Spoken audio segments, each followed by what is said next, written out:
Muy buenas noches y bienvenidos al Gata al Agua. La búsqueda de un ciudadano español desaparecido desde el sábado en Londres tiene a toda España en vilo. Se llama Ignacio Echeverría, tiene 39 años y, como les decía, hace 48 horas, mientras regresaba a casa con sus amigos, tras pasar una tarde haciendo deporte, skateboard en concreto, se topó con uno de los 3 terroristas que estaban apuñalando a ciudadanos en la capital británica. Vio a una mujer tendida en el suelo, atacada por uno de ellos, y sin dudarlo se enfrentó a él con su tabla de hacer skate. Desde entonces se desconoce su paradero. El ministro de Exteriores ha dicho que no descarta ninguna hipótesis. El Gata al Agua hace unos minutos acaba de hablar con el padre de Ignacio, se llama Joaquín, y lo cierto es que mañana parten hacia Londres, pero dice que no albergan muchas esperanzas después de haber hablado esta tarde con la diplomacia de nuestro país, ya que dicen que no les dan muchas esperanzas de encontrar con vida a su hijo. Pero de momento, como no hay noticias, hay que aferrarse a esa última esperanza de que Ignacio, este compatriota nuestro que ayer o hace 48 horas hizo todo lo que pudo por salvar la vida de una mujer, está en paradero desconocido. Las autoridades británicas, ocurría hoy, habían pedido a la familia de Ignacio sus huellas dactilares. Nuestras oraciones y las de toda España se centran en que ojalá Ignacio sea encontrado lo antes posible y sus familiares puedan descansar de este tormento. Lo que sí es seguro es que este español ya es un icono, no solo aquí, sino también en el resto de Europa. Lo han bautizado ya como el héroe del skateboard. No todo el mundo, y a los hechos nos remitimos, es capaz de ir a defender a una mujer que está siendo apuñalada en pleno ataque terrorista. El otro español que está en boca de todos es Sergio Fariña, natural de Pontevedra. Es propietario de un restaurante en Londres y durante el ataque se encargó de refugiar en el interior de su establecimiento a cuantas personas estaban o pasaban por la calle. Una vez dentro del local, uno de los terroristas intentó entrar en el restaurante, pero Sergio empujaba la puerta para que no pudiera acceder. Lo van a ver en los próximos frames. Fíjense cómo ahora bajan la persiana y después él sale fuera para impedir que los terroristas pudiesen entrar en su establecimiento. Finalmente este español lo consiguió y el terrorista se fue. Momentos después la policía batía a escasos metros del local al terrorista islamista. Todo esto que les contamos es la consecuencia del último atentado que ha azotado el corazón de Europa. El yihadismo vuelve a atacar. 3 hombres, 2 de los cuales ya han sido identificados, utilizaron una furgoneta para cruzar el puente de Londres, atropellar a cuantas más personas pudieron, detener la furgoneta y acuchillar a los ciudadanos que fueron abatidos. El balance trágico, 7 muertos y 36 personas hospitalizadas, de las cuales hay muchas en estado grave. El análisis y las reacciones no se han hecho esperar. En el Reino Unido, su primera ministra, Theresa May, ha afirmado que ha habido mucha tolerancia con el terrorismo en su país. El líder laborista, por su parte, ya ha pedido su dimisión por haber recortado, dice, en 20.000 agentes de seguridad cuando May fue durante 6 años ministra del Interior. While we have made significant progress in recent years, there is, to be frank, far too much tolerance of extremism in our country. Más allá de la politización y uso partidista del atentado del pasado sábado, el ataque tiene mucho que ver con el debate que se ha generado en Occidente desde hace muchos años. Tenemos el enemigo en nuestras casas y no podemos mirar para otro lado. Así lo denunciaba el expresidente del gobierno, José María Aznar. Uno de los problemas en Europa es la multiculturalidad. Que queramos establecer ciudades multiculturales es un error y la única consecuencia de este intento va a ser la debilitación de la Unión. De la crónica política de nuestro país, en las últimas 24 horas hemos conocido 2 encuestas, aunque no son más que sondeos de opinión. Lo cierto es que el denominador es común. El Partido Popular cae en todas ellas desde las últimas elecciones. El segundo titular es que el PSOE de Sánchez subiría ligeramente, mientras que Podemos sigue cuesta abajo y sin frenos. Por su parte, Ciudadanos es catapultado por la encuesta del País y obtiene un ligero repunte en la de ABC. Nos vamos a preguntar hasta qué punto estos datos, estas encuestas, son fiel reflejo de la realidad de nuestro nuestra sociedad, teniendo en cuenta lo mucho que se han equivocado las encuestas en los últimos tiempos. Les presento ya la mesa que nos acompaña esta noche. Está con nosotros Miguel Ángel Ferrero, que es secretario general del Partido Socialista en Las Rozas. Señor Ferrero, buenas noches. Buenas noches, y muy preocupado por mi vecino, por nuestro vecino, que es vecino de Las Rozas, este héroe, que esperamos ver pronto en casa. Efectivamente, Ignacio Echeverría. Les iremos informando si tenemos algún tipo de novedad a lo largo del programa. Miguel Ángel, buenas noches y bienvenidos. Buenas noches. También está con nosotros Benjamín López, a quien ya saludamos. Benjamín, buenas noches. ¿Qué tal, Gonzalo? ¿Cómo estás? Bien, la verdad. Bien, ¿no? Un poco atormentado con las noticias que nos llegan desde Londres, pero bueno, es nuestro deber. También con las que llegan, ¿no? Desde Cardiff, ¿no? Desde que sí, en este caso más positivas para algunos, también hay que decirlo. Pero bueno, hoy nos vamos a centrar en lo extradeportivo, que de fútbol ya hay otros que hablan mucho, largo y tendido. En los próximos minutos se incorporará Alejandro Requeijo, periodista del Español. Saludamos ya entonces a Rocío Monasterio. Rocío, buenas noches. Buenas noches. Gracias por estar con nosotros. Muchas gracias a vosotros. No sé qué te ha parecido el diagnóstico de Aznar, criticando el multiculturalismo.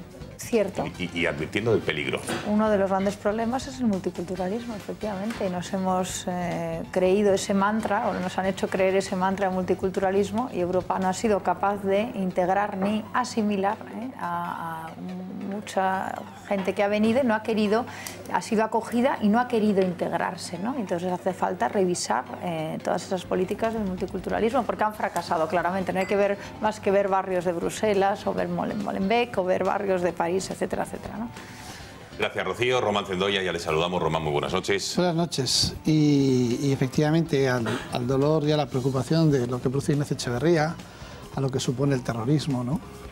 En un sábado terrible para todos, muchos pudieron encontrar un poco de consuelo en lo deportivo, ¿no? Que vale para todo, ¿no? Que un equipo español haya hecho historia en positivo, ya que estamos rodeados de muy malas noticias, siempre es bueno, porque bastante sufre la ciudadanía con estas noticias terribles que tenemos que llevar, como para por lo menos recibir de vez en cuando, que imagino que a ti también te alegró que un equipo español hiciera historia, ganando 2 Champions seguidas, teniendo la 12 Copa de Europa, en color también. Sabe usted, don Román, que yo no soy muy futbolero, con lo cual a mí... Bueno, pero a mí tampoco, pero las noticias... Soy bastante ajeno, si hubiera sido de otra... Las grandes noticias para los españoles son... Yo ya sé que usted estuvo viendo a cámara lenta, en superlenta, las 500 millas de Indianápolis para repasar curva a curva y vuelta a vuelta que hacía Fernando Alonso, pero le gusta mucho más lo del conducir. Pero bueno, es la pura realidad. Todos son noticias y nosotros como periodistas tenemos que dar pura nota de todas ellas. Efectivamente, sin lugar a dudas. Me alegra su alegría por lo del Real Madrid. Bueno, conectamos con nuestra redacción. Cristina Ramos, cuéntanos cómo puede participar la audiencia a través de las redes sociales y sobre todo de nuestro servicio de WhatsApp, que parece ser que ahora se está poniendo de moda. Así que también nos alegramos haber sido pioneros hasta en esto. Bueno, Cristina, cuéntanos. Muy buenas noches, Gonzalo, y muy buenas noches a todos los espectadores que nos acompañan una noche más en El Gato al Agua. Ya saben, como cada noche pueden comentar el programa y seguirlo en directo de varias maneras. Una de ellas es a través de WhatsApp. Para hacerlo es muy sencillo, solo tienen que añadir nuestro número de teléfono en sus agendas. Apunten bien, el 670 03 4543. Ahí pueden escribir sus comentarios, sus opiniones, sus preguntas, si tienen alguna para algún tertuliano, y además muchos de esos mensajes que ustedes nos escriban los vamos a leer aquí en directo y los van a ver ustedes en la parte inferior de sus pantallas. También pueden comentar el programa a través de WhatsApp mediante notas de voz. También es muy sencillo. Solo tienen que pulsar el micrófono que aparece y nos envían ustedes su comentario, su opinión, su pregunta, si tienen alguna para algún tertuliano, que se la va a contestar encantado a lo largo del programa. Y además también muchos de esos audios que ustedes nos envíen los vamos a escuchar en directo. También recordarles que pueden comentar el programa de otra manera a través de nuestro canal de Twitter, en nuestra cuenta @gato_directo, o escribir su comentario con el hashtag #elgatoalagua. Por último y no menos importante, recordarles que pueden suscribirse a nuestro canal de YouTube, Intereconomía TV, donde también a través de ese enlace de Intereconomía TV pueden seguir el programa en directo. Así que una noche más, no lo duden, anímense y participen. Muchísimas gracias, Cristina, y a todos ustedes por los mensajes que a buen seguro nos van a hacer llegar, porque todas las noches lo hacen. Así que se lo agradecemos enormemente. Breve pausa de publicidad y regresamos aquí al Gato al Agua.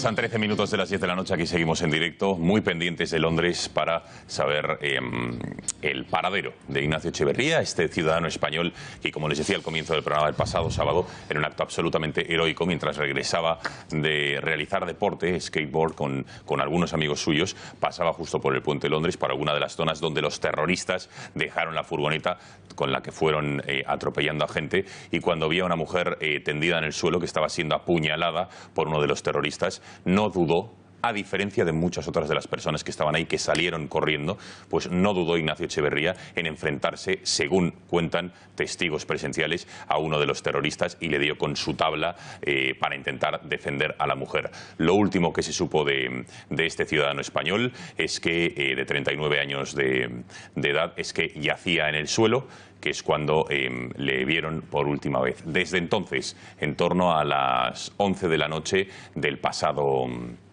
sábado, no se sabe el paradero de este compatriota español, que ya les digo que su acto de heroicidad haya hecho que ya esté reconocido por todo el Reino Unido, además de en España y gran parte de Europa, como el héroe de la tabla, el héroe del skate le llaman. Hemos podido hablar, como les decía al comienzo del programa, con sus padres, en concreto con Joaquín, que nos decía, ha tenido diversas entrevistas a lo largo del día, pero que decía que su estado emocional ya no le permitía mantener más entrevistas con los medios de comunicación, después de haber hablado con fuentes diplomáticas que no les daban mucha esperanza. Lo cierto es que son 6 las personas que están desaparecidas, no solo Ignacio, otras 5 tienen otras nacionalidades. La policía británica ha pedido las huellas dactilares de nuestro compatriota para saber e intentar afinar e identificar si puede ser una de las personas heridas que todavía están sin identificar. Nos aferramos a esta última esperanza y nuestras oraciones van por todo ello. Les hemos preparado un vídeo donde hemos recopilado este espeluznante atentado islamista que ocurría el pasado sábado. 10 de la noche aproximadamente, hora local en Londres, y empiezan a llegar las primeras llamadas para advertir que una furgoneta ha arrollado a una multitud cerca del puente que lleva el nombre de la ciudad. Son los instantes posteriores al atropello múltiple en el London Bridge. Las víctimas están siendo aún atendidas por los servicios de emergencia y el color del suelo denota la masacre que acaba de suceder. El vehículo avanzó a través del London Bridge hasta la zona del mercado de Borough, donde los terroristas dejaron la furgoneta y atacaron a la gente con cuchillos. El pánico se hace patente también entre los vecinos, que ven cómo las calles se llenan de policías armados en busca de los terroristas. En los bares se viven momentos terribles, con personas escondidas bajo las mesas y heridos que han entrado para refugiarse. De hecho, en este local un español vive con tensión las agresiones desde su lugar de trabajo. Es testigo del tiroteo que acaba finalmente con la vida de los 3 terroristas en tan solo 8 minutos. Son ellos, estas son sus caras. 2 de los 3 asaltantes acaban de ser identificados 2 días después del atentado por la policía británica. Se trata de Khurram Shahzad, británico nacido en Pakistán de 27 años, y Rachid Redouan, de 30 y de origen marroquí y libio.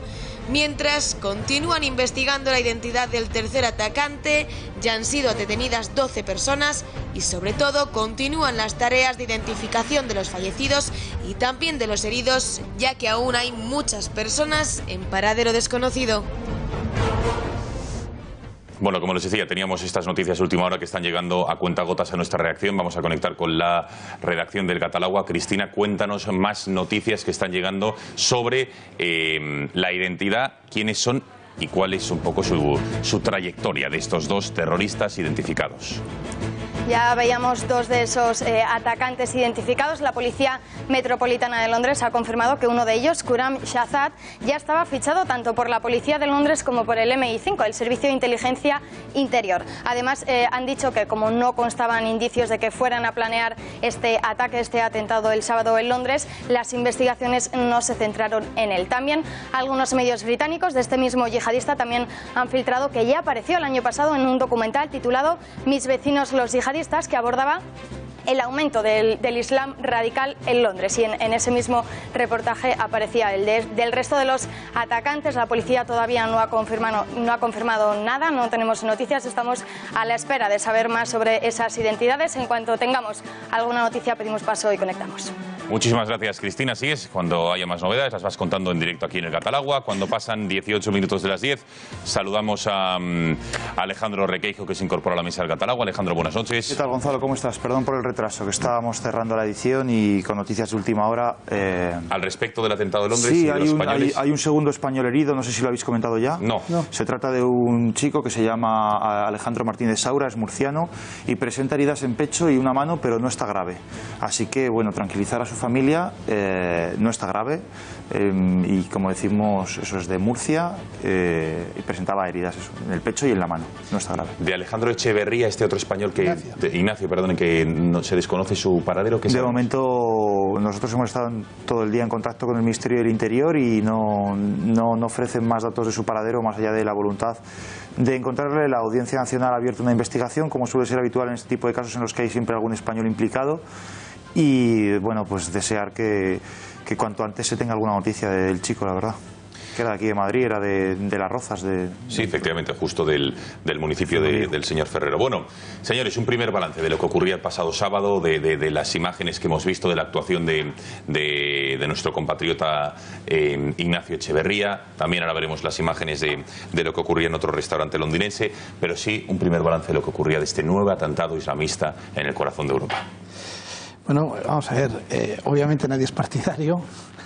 Es muy preocupante porque estamos 3 atentados en uno al mes estamos recibiendo, y son atentados de terrorismo low cost.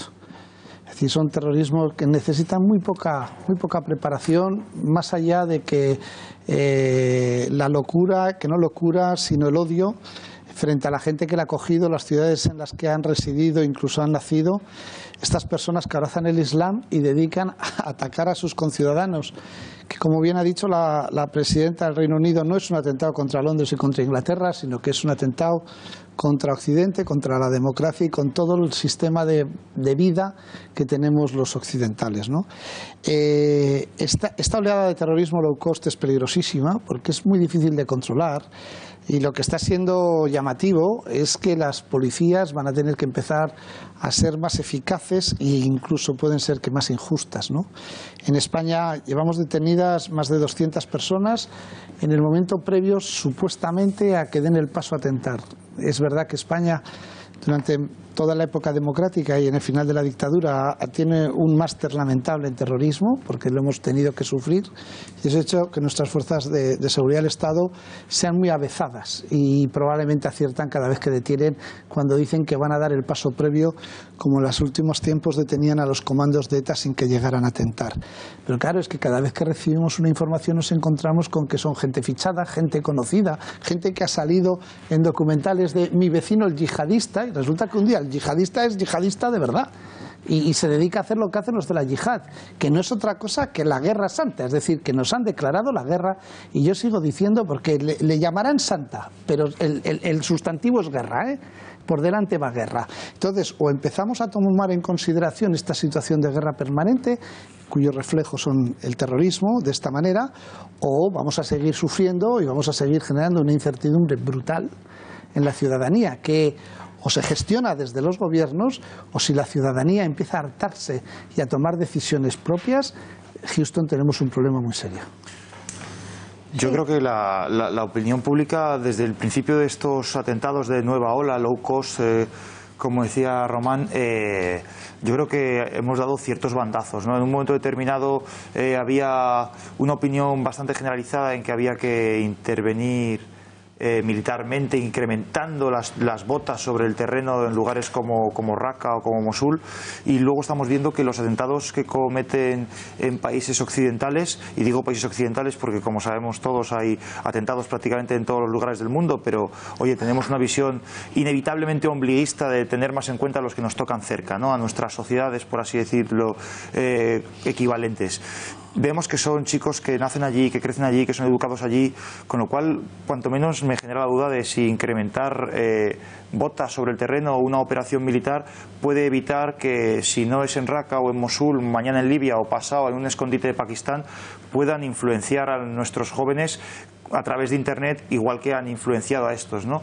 Entonces, sí que creo que cuando ese padre que pusimos aquí una ocasión de la BBC pedía dejarse de vigilias y dejarse de canciones de John Lennon y pasar a la acción, creo que acierta en el diagnóstico, como prácticamente todos, pero es más difícil acertar en las soluciones. Ahora se está abriendo un debate de tomarnos en serio e ir al ataque. Yo creo que podríamos empezar por ver cuánto dinero en los presupuestos generales del Estado se han incrementado en los distintos países, no solamente en España, a combatir este tipo de terrorismo. Y hablo de medidas no tanto en defensa, sino también policiales. Habría que preguntarse por qué una medida que parecía estrella como era el PNR, que nos lo vendieron como si fuese el maná y la gran solución, que era ese fichero de pasaportes para controlar quién entra y quién sale de nuestras fronteras en el espacio Schengen, por qué si se aprobó el año 2016 no va a entrar en vigor hasta el año 2018. Y habrá que explicarlo en serio, explicárselo a la gente o incluso a los padres de los fallecidos, ¿no? ¿Qué carajos está haciendo la burocracia europea que no aplica con urgencia medidas, insisto, no tanto militares como policiales? Luego podremos entrar en otro tipo de consideraciones, pero en este debate que se está abriendo ahora en Inglaterra entre más seguridad o más intervención de nuestros día a día en nuestras comunicaciones, es muy parecido a lo que sucedió en Estados Unidos, ¿no? Con la Patriot Act de George Bush. Pues hombre, yo creo que respetando lo que hay que respetar, creo que tenemos que ser conscientes de que nos la estamos jugando muy mucho y dejarnos los mensajes, por así decirlo, políticamente correctos un poco apartados. Ayer salía del concierto de Guns N' Roses en el Calderón y se limitó muchísimo la salida por el Paseo de los Melancólicos. Tardamos un montón de tiempo en salir y cuando llegamos al final del atasco, del embotellamiento, vimos que había un montón de coches de policía cruzados entre sí. Bueno, allí nadie protestó, lo que hubiese sido hace 5 años un motivo de protesta de la policía, en qué cabeza cabe poner aquí 2 coches cruzados cuando está saliendo un montón de gente. Claro, empezamos a ser conscientes de la que nos estamos jugando, ¿no? Pero ¿sabes lo que pasa? A mi juicio, que es verdad que la opinión pública y las soluciones que se aportan han ido dando bandazos, como tú decías, desde intervenir a no intervenir, pero todo esto ocurre, entre otras cosas, porque nadie aporta soluciones. Es verdad que la lucha policial es parte, yo creo, de la lucha contra el terrorismo yihadista, pero es lucha, diríamos, preventiva, fundamentalmente. Pero algo más hay que hacer, creo yo, y eso es lo que nadie quiere afrontar o coger el toro por los cuernos. O sea, este debate sobre el origen de del terrorismo islamista, pues aunque parezca mentira, da lugar a un debate. Es decir, algo tan claro para mí, y yo creo que para mucha gente, como que todos estos atentados solamente tienen algo en común, que es precisamente que se hacen en nombre de Alá, en nombre del Islam, malentendido, pero en nombre del Islam. Yo creo que esto hay que aceptarlo para empezar a buscar algún tipo de soluciones, ¿no? ¿Qué hacemos con todas estas personas? Nuestro vecino yihadista, o sea, nuestro vecino musulmán extremista, vamos a llamarle así, eso es un yihadista, un musulmán extremista, ¿no? Bueno, algo habrá que hacer, creo yo. No es fácil la solución, es verdad que no se puede perseguir, no se les puede poner una media luna en la solapa para marcar a los musulmanes en Europa, por supuesto que no se puede caer en la islamofobia, pero algo hay que hacer, ¿no? Y algo hay que plantearse, porque además ya se llega tarde en muchos casos. Aquí vemos a este terrorista británico nacido en Pakistán, nacionalizado hace no sé cuántos años. ¿Bajo qué parámetros? ¿Cómo se han concedido las nacionalidades? Yo creo que con estos países musulmanes no se ha aplicado desde hace mucho tiempo el principio, que además sí se aplica en relaciones internacionales, que es de reciprocidad, ¿no? En el trato. Hay que conceder los derechos que a ti esos países te conceden. Claro, a través de la fórmula del refugiado político, pues decimos, no entran los terroristas. No, vamos a ver. A través de los refugiados, claro que entra terrorismo. No es seguramente el 90, 95, no sé qué porcentaje, no son terroristas, pero a través de ahí entra obviamente es un coladero de terroristas, por supuesto que sí. Algo hay que hacer. Decir esto que estoy diciendo yo prácticamente es tabú. Decir que a través de los refugiados entra el terrorismo. Te tachan de islamófobo, te tachan de xenófobo. Pero bueno, yo creo que es una realidad, es una obviedad, ¿no? Pero no ahora, no es algo nuevo. Es que este señor, seguramente, este individuo, perdón por lo de señor, este individuo pakistaní nacionalizado británico, seguramente se acogió a algún tipo de asilo como refugiado o algo así, no sé, habría que verlo, habría que conocerlo, pero no me extrañaría en absoluto. Y a partir de ahí yo creo que hay que tomar medidas, pero encarando bien el problema y llamando las cosas por su nombre, si no es muy complicado. Miguel Ángel. Sí, yo creo que sería importante, porque a mí también a veces me pasa, ¿no? que lo calificamos todo esto de terrorismo islamista o terrorismo yihadista. De hecho, el pacto que hemos firmado hace ya tiempo en España, la mayoría de la representación de los españoles, pues es el pacto anti-yihadista contra este terrorismo. Pero es que habría que empezar a entender y habría que empezar a calificar las cosas por su nombre. Estos señores tampoco hacen la yihad, porque la yihad en su terminología pasa por ser víctimas de algo, cosa que no lo son, para empezar.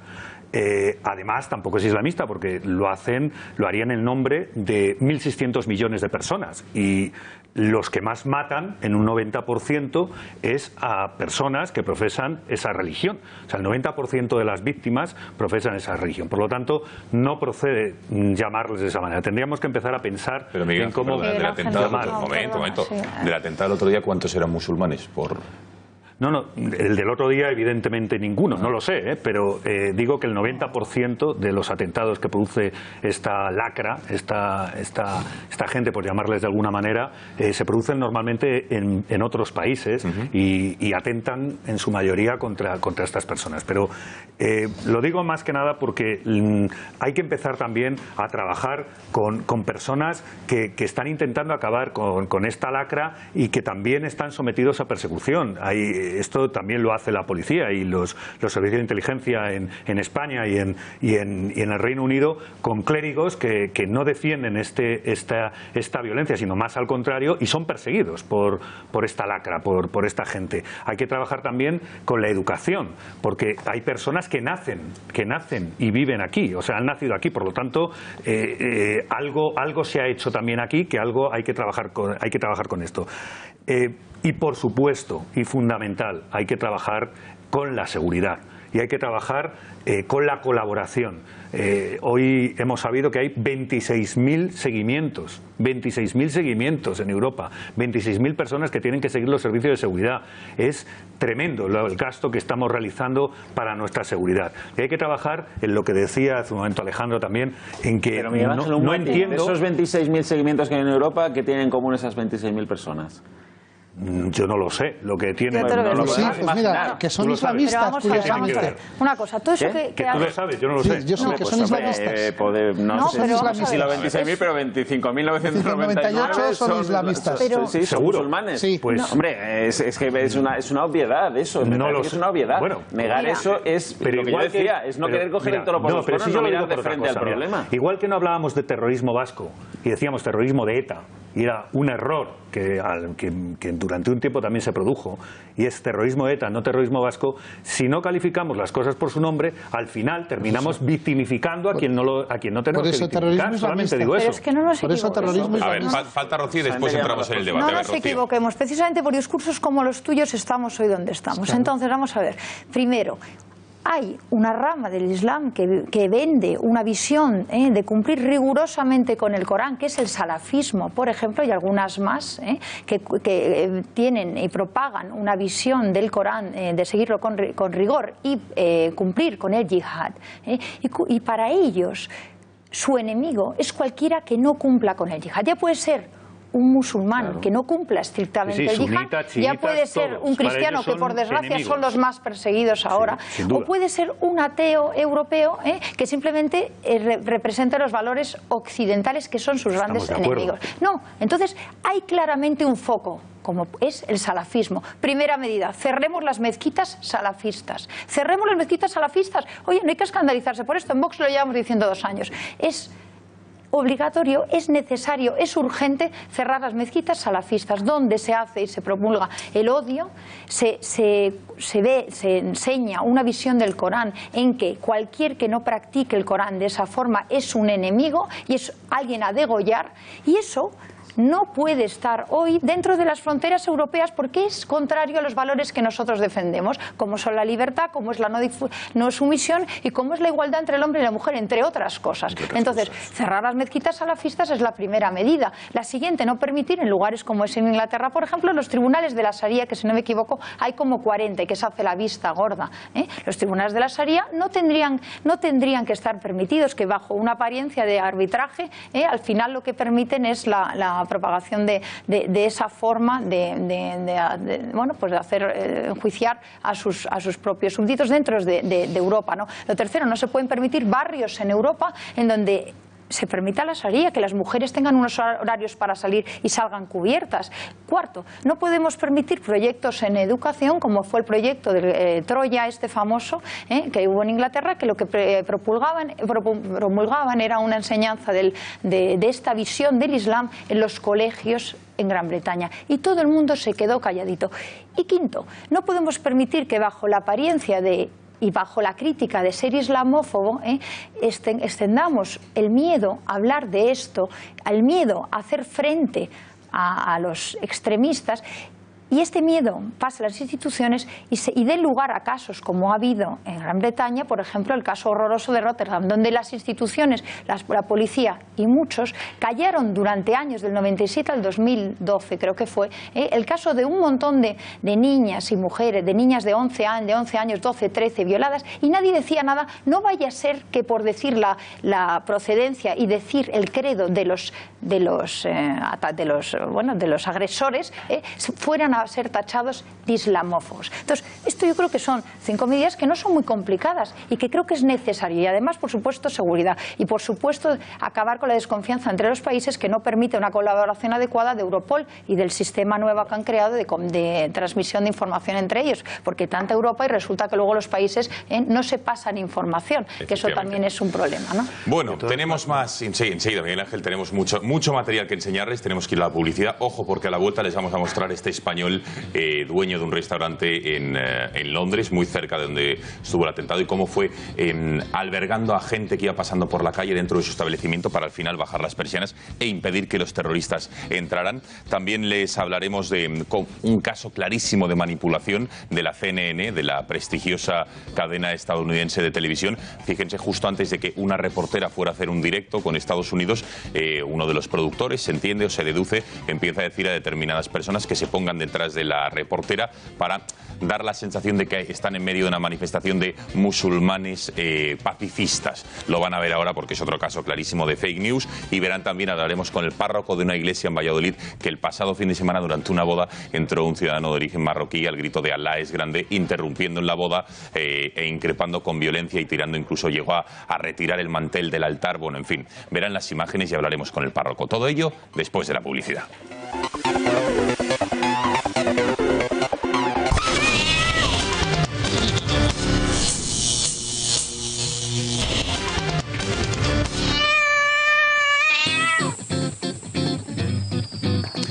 Bueno, les hablamos de Ignacio Echeverría, este ciudadano español, este héroe que está de momento en paradero desconocido, y las autoridades, la policía, está investigando dónde está. Mañana, ya les digo, sus padres viajan hasta Londres para saber más detalles sobre su hijo.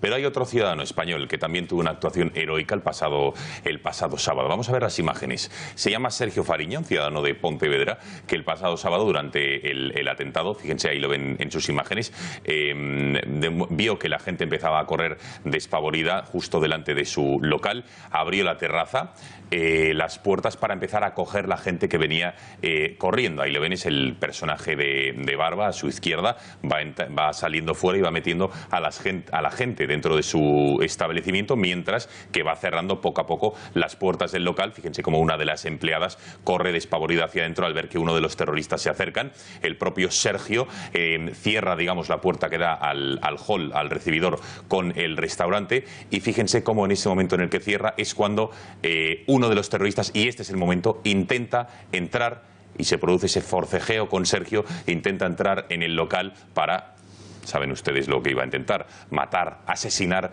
a las personas que estaban ahí dentro, refugiadas, que se estaban buscando resguardo, digamos, de los terroristas. Finalmente Sergio consiguió contener a los terroristas, que prosiguieron su camino por esta avenida londinense, y minutos después, a escasos metros del restaurante de Sergio, fueron abatidos por la policía.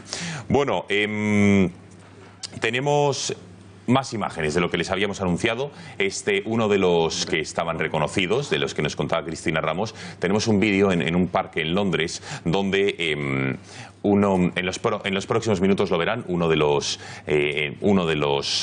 terroristas, de los 3 terroristas, se le ve en un parque de Londres como tranquilamente una buena tarde londinense se va al parque y junto al resto de personas que integraban ese grupo despliegan una bandera del ISIS y se ponen a rezar y a hacer sus proclamas, en este caso terroristas, y rezaban a Alá, no a otro dios, eran en este caso fieles musulmanes. Ahora lo veremos. Román, decías. Sí, yo quiero decir uno sobre la reacción de los ciudadanos. En situaciones de riesgo, todas son legítimas, y es más, los ciudadanos no están preparados para hacer defensa frente a terroristas. Entonces, por eso los gestos individuales de enfrentamiento contra ellos son heroicidades. Había cientos o miles de personas en el entorno y se pueden contar, cada uno reacciona como puede, y en esas situaciones prácticamente casi todas las reacciones son legítimas. Es más, la gente no está preparada para encararse con un terrorista, y muchas veces es hasta un error encararse con un terrorista, porque claro, el barmao, él está dispuesto a cualquier cosa, y uno entra con sus principios y valores cívicos de educación para la ciudadanía que puede tener, con lo cual lo primero que te llevas es el golpe o el tiro, Entonces hay que tener mucho cuidado y no hay que, hay que ponderar mucho las heroicidades, pero a todos los demás hicieron muy bien en intentarse quitar del medio cuanto antes. Eso, Román, no quita que no se ensalce al quien se no hay que ensalzarlo, hay que ensalzarlo, pero a Sergio, que ayuda a la gente a resguardarse. Hay que ensalzarlo, y además con mucho mérito y mucho valor, porque es muy complicado, claro. Y sin criticar al resto. Exacto, eso es. Pero lo que es que el heroísmo no es exigible. Que no, exacto, es lo que es. El miedo es libre. Además el instinto de supervivencia la gente lo hace hacer, claro, es muy difícil. Pero yo siempre he pensado, Román, que si me veo en una de esas me gustaría, no ser un héroe, pero no salir corriendo, de verdad. No salir corriendo, porque ves heridos, ves gente tirada por ahí y dices, qué pena que nadie se pare al final. Que el miedo es libre, lo entiendo, y no reprocho nada a nadie, pero sí me gustaría ser este chaval. Sí, por eso. Y uno de los que corre. Luego no sabes luego seguramente yo correría, ojo, pero no sabes cómo reaccionas, y además luego te das cuenta y te das bajona y dices que esta heroicidad, que bruto he sido, que no sí. Porque lo segundo es que cuando decías antes, Alejandro, las medidas, yo creo que ya el tiempo de pensar bombardear ahí ya pasó. Sí, yo creo también. Es decir, las medidas tienen que ser aquí, que es donde está pasando. Pero se habló mucho, Román. Sí, mucho tiempo, además. Y además es verdad que allí, efectivamente hay atentados terroristas, pero es que allí, cuando nos referimos allí, son los países que están en guerra entre ellos, además entre diversas facciones, guerras civiles y guerras entre diversas facciones musulmanas, en las que una de las formas de la expresión de la guerra que tienen es el terrorismo.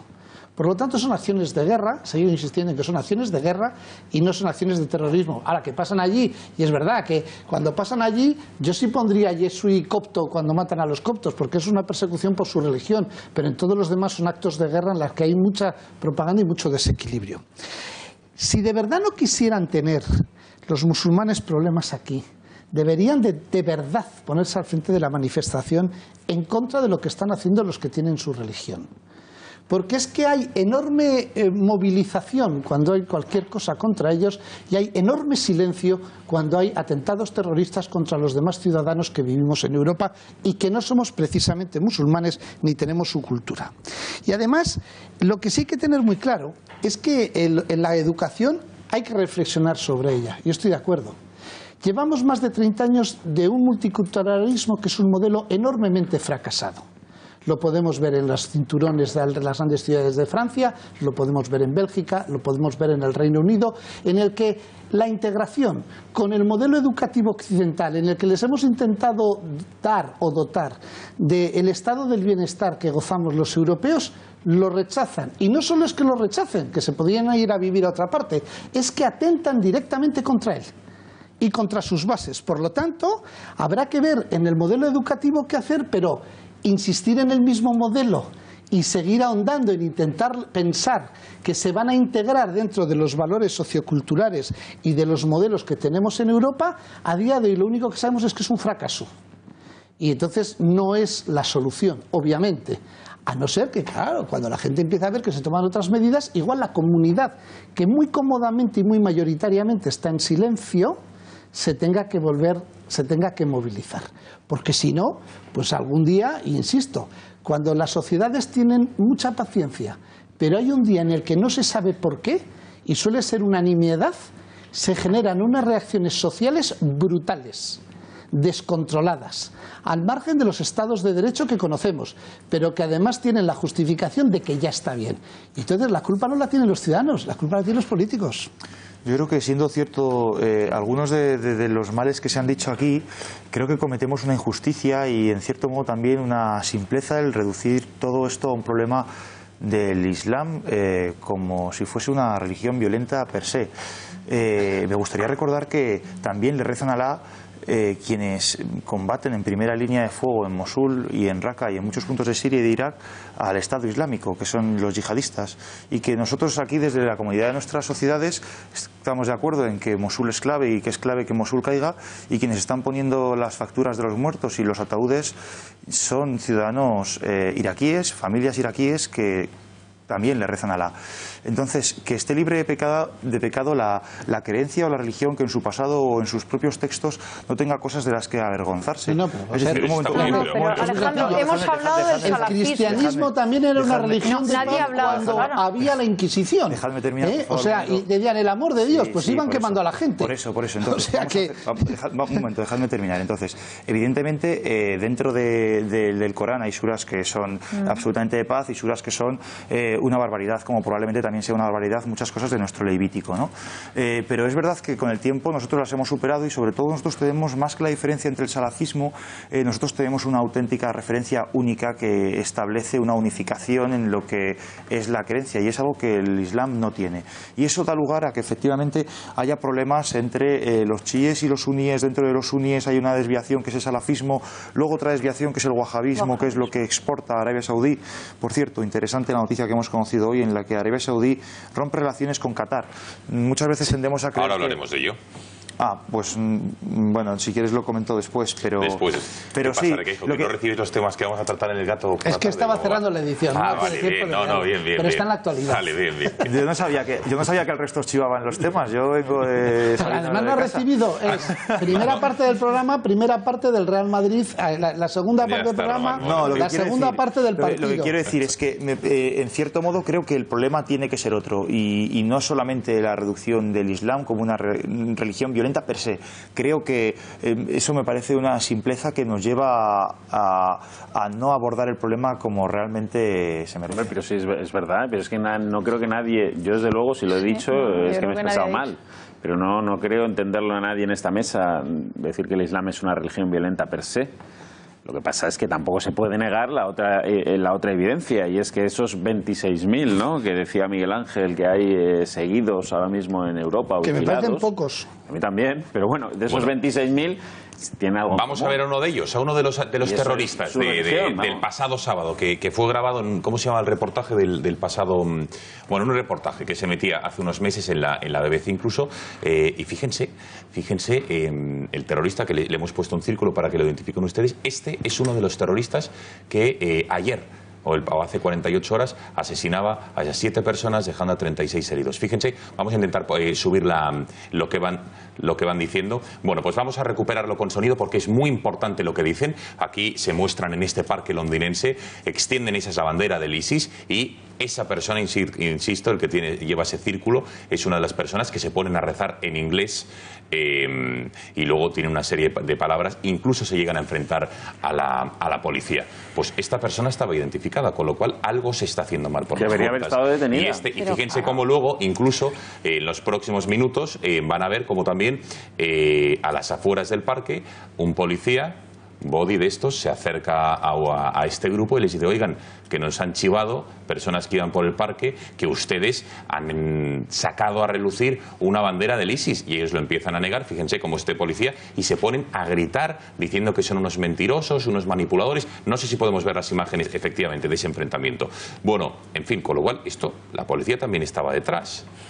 Que tenían que estar detenidos. Eso se llama apología al terrorismo, pero es el miedo. Y si en ese momento la policía no les pudo pillar infraganti, sí tenía que haber recuperado este vídeo y detenerlos a todos, obviamente. Claramente, pero hubiéramos evitado, hubiéramos evitado un disgusto. Además te llegan con la primera acusación es que eres un racista, la segunda es que eres un islamófobo, y a partir de ahí te tienes que poner a explicar. Entonces, no, es decir, esto, mientras uno de ellos graba el modelo cultural, es decir, el mínimo común denominador que les caracteriza a todos ellos es el Islam. Entonces es un elemento que nos sirve para calificar de lo que estamos hablando, ¿no? El modelo cultural, obviamente, vamos a ver, la Inquisición se monta cuando Gutenberg inventa la imprenta y la Iglesia perdía el monopolio de la cultura y de la educación. Y se monta hace 400 años, y era el medievo, se monta la Inquisición.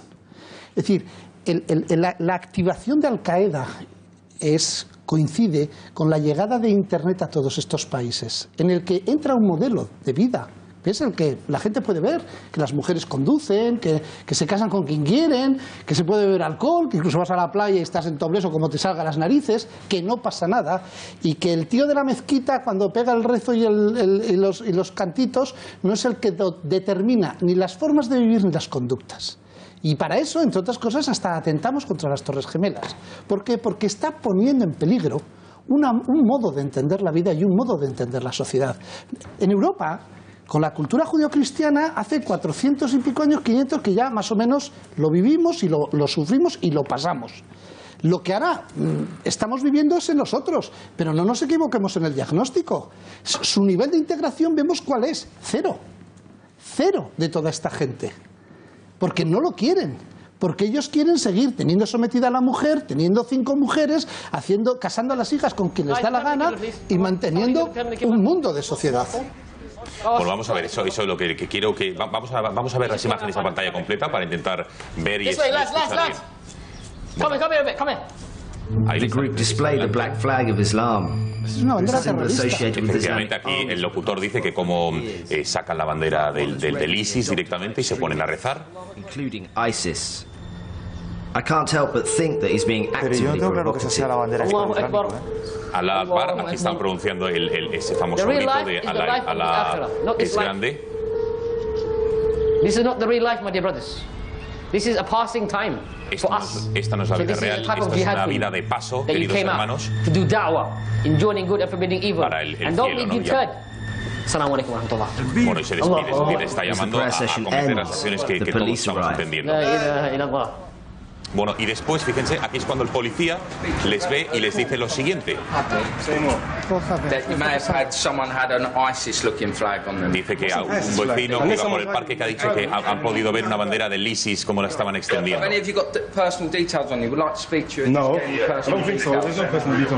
Ellos lo niegan. No me toques, le dice ese individuo. Ahí a la derecha, ver, insisto, el terrorista del pasado sábado es el que lleva gafas de sol. Y ahí se acerca el líder. Y yo te entiendo la actitud del líder. Y el otro filmando, ¿eh? El otro filmando para denunciar racismo. Porque le está preguntando el porqué. ¿Quién te ha dado esa información? Que hemos extendido esa bandera al iPhone. Mentira, estás mintiendo, eres un mentiroso. Y ahí el terrorista. Bueno, es decir, por una bandera le está diciendo y al final se ponen incluso a gritarles. Es decir, que para que vean incluso el tono, cómo se dirigen, porque parece que están como ya en otro mundo paralelo, que ya las autoridades policiales no son sus autoridades. Yo no sé, claro, eso realmente se lo creen y luego actúan como actúan. Claro. Por eso hay que tener una fe muy profunda. Estaré equivocada, pero que desde luego esto se lo creen. Yo es que de todos modos creo que esa no era la bandera de Estado Islámico, O sea, la bandera de Estado Islámico es la que es negra con un círculo blanco, que tiene la sajada, que es la declaración de fe para los musulmanes, que es no hay más Dios que Alá y Mahoma su profeta. Independientemente de que fuese o no fuese, está claro que no era antirrigo limpio, como se ha demostrado. No, pero lo que le pregunta al policía, y por eso hemos sacado ese vídeo, oye, y además porque estaba el terrorista, oye, habéis sacado una bandera del ISIS, que es lo que la gente que estaba ahí alrededor... Es una bandera que parece del ISIS, le dice exactamente. Que parece del ISIS, le dice el policía.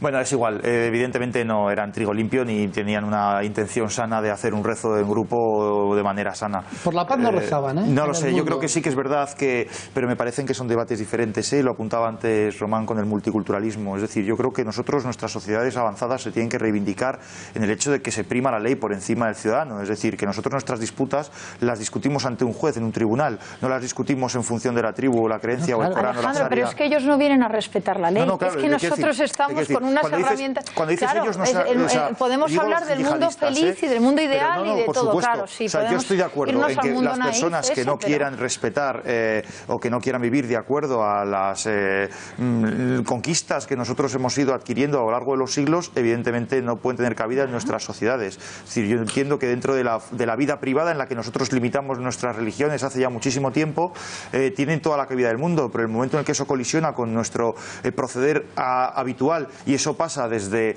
el enfrentarse a una autoridad policial o incluso el que no quieras que tu niña vaya a clases de natación en el colegio como el resto de sus compañeros, me parece que ya es una colisión, y quien no esté en disposición de aceptar eso, pues de verdad no cabe en nuestras sociedades. En eso estoy de acuerdo. Pero el complejo, me parece un debate distinto, ese complejo al terrorismo a afrontar y a defender estos valores, que es que nuestros valores, vamos a ver, esto es una disyuntiva entre dos modelos de civilización, uno que defiende la libertad y otro que defiende la sumisión, y tenemos que elegir.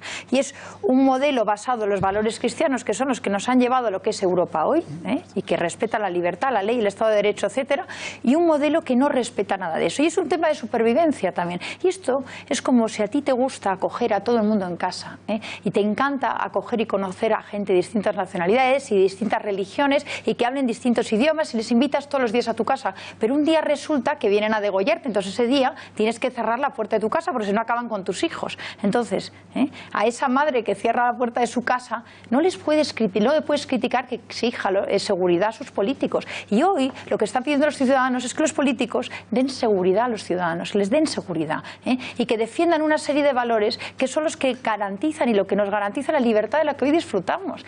Y los discursos naif, los discursos estos de multiculturalidad ya están acabados, ya no tiene lugar con lo que nos ha venido, no tiene lugar ese discurso. Estamos en un momento de que lo que tenemos que hacer es defendernos, dejarnos de poner velitas y tomar medidas concretas como las que hemos hablado. Y no hay que tener miedo de decir, cerremos las mezquitas salafistas, que en España, por cierto, hay unas cuantas, y en Cataluña más, y nadie dice nada. Miguel Ángel. Sí, no, yo creo que es importante también el que centremos el objetivo, porque cuando estás intentando acabar con un problema, lo que tienes es que centrar y focalizar dónde está el problema. Claro, si el problema ya no es el terrorismo, sino toda una civilización o una guerra con una por eso civilización, yo lo estoy centrando. Pues claro, entonces nos estamos equivocando, porque claro, entonces estamos luchando contra 1.600 millones de personas. No, Miguel Ángel, es muy concreto. No, ¿Tú cerrarías las mezquitas salafistas en España? Es una pregunta muy concreta. Yo cerraría cualquier mezquita o cualquier sitio donde se propague cualquier idea pues que vaya contra nuestros valores, contra nuestra Constitución, contra nuestro derecho. Por lo tanto, evidentemente, si se ha hecho eso, pues si claro tenemos sí. la evidencia de que en un altísimo caso se radicalizan en mezquitas salafistas, pues cerremos las mezquitas salafistas. Pero nosotros nos centramos en la ley, y lo que no podemos es buscar y apuntar hacia donde no debemos, porque puede pasar otra vez lo mismo, que se abre una guerra con bombarderos, con misiles, que no acaban con el problema. El problema es que esta gente quiere acabar con los chiitas, quiere acabar con los sunitas, quiere acabar con vosotros, quiere acabar conmigo, quiere acabar con cualquiera que no sean ellos, quiere que las mujeres estén sometidas,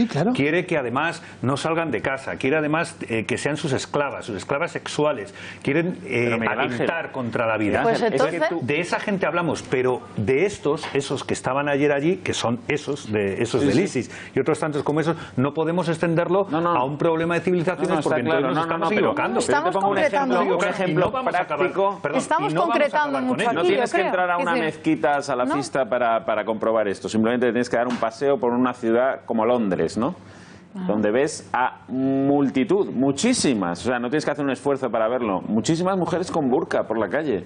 ¿Cómo se ha llegado al extremo de permitir que una señora vaya con burka por la calle? ¿Qué hay detrás de un burka?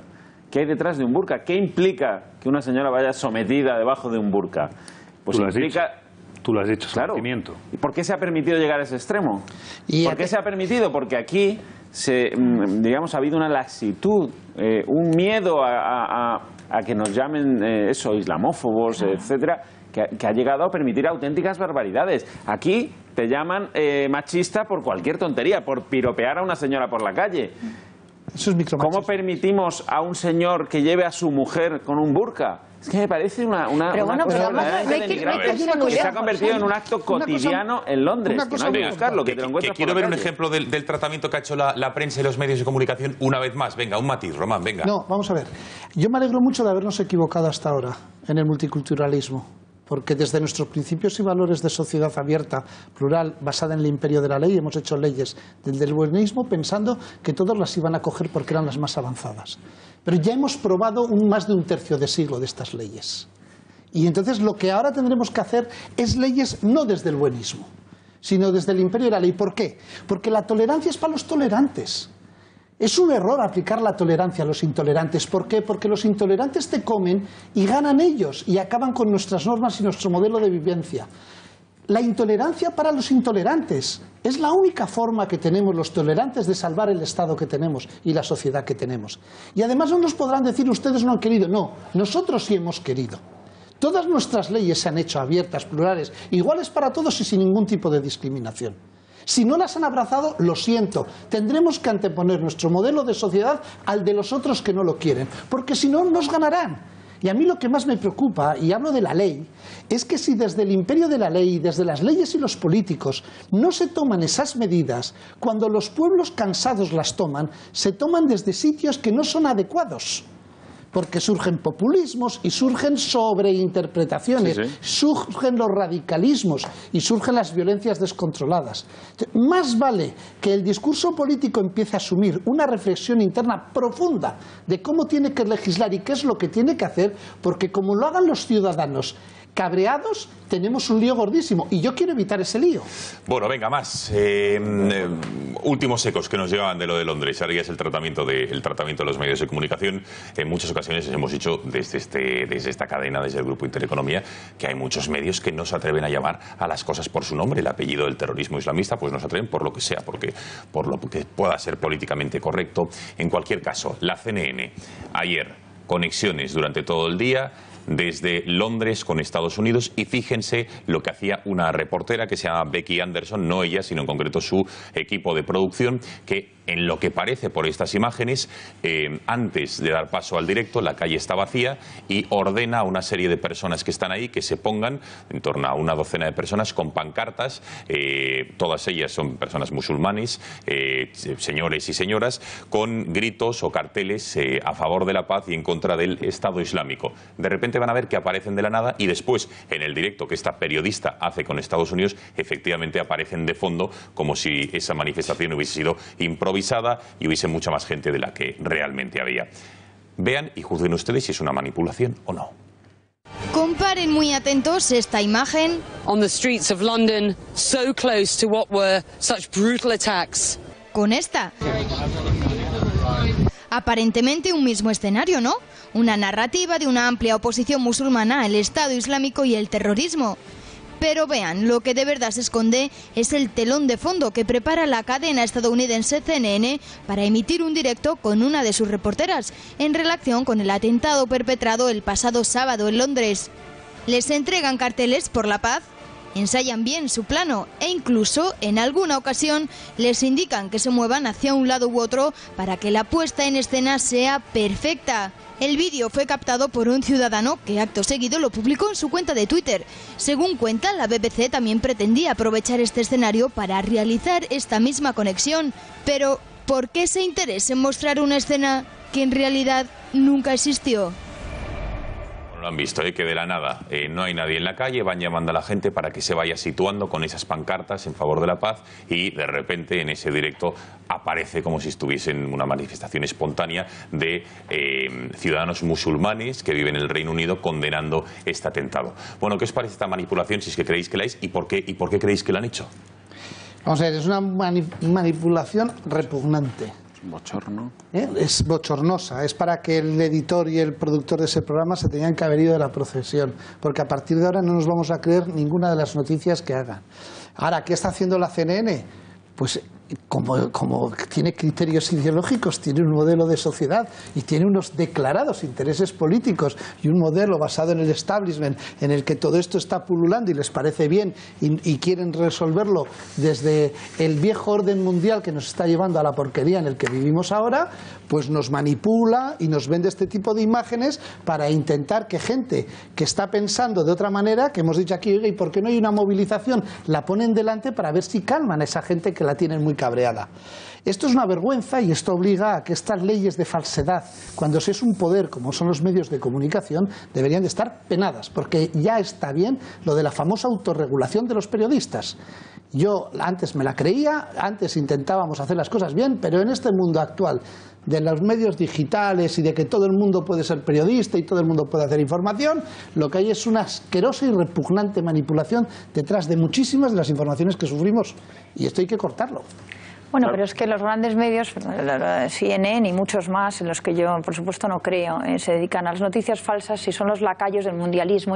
Y tenemos que entender que esto del islamismo radical, que tiene como uno de sus enemigos, desde luego, los valores cristianos, y los del nuevo orden mundial, que también tienen como enemigo los valores cristianos, y la izquierda radical, que también tiene como enemigo los valores cristianos, rápidamente se unen. Y prueba de ello son las manifestaciones, por ejemplo, que hemos visto del feminismo radical en Washington, que las lideraban mujeres que defendían la Sharia, ¿no? O como en Cataluña, en determinados barrios, donde se está permitiendo bueno, pues el auge de determinados centros de cultos donde se propaga el odio y el salafismo, la izquierda radical vaya a buscar votos.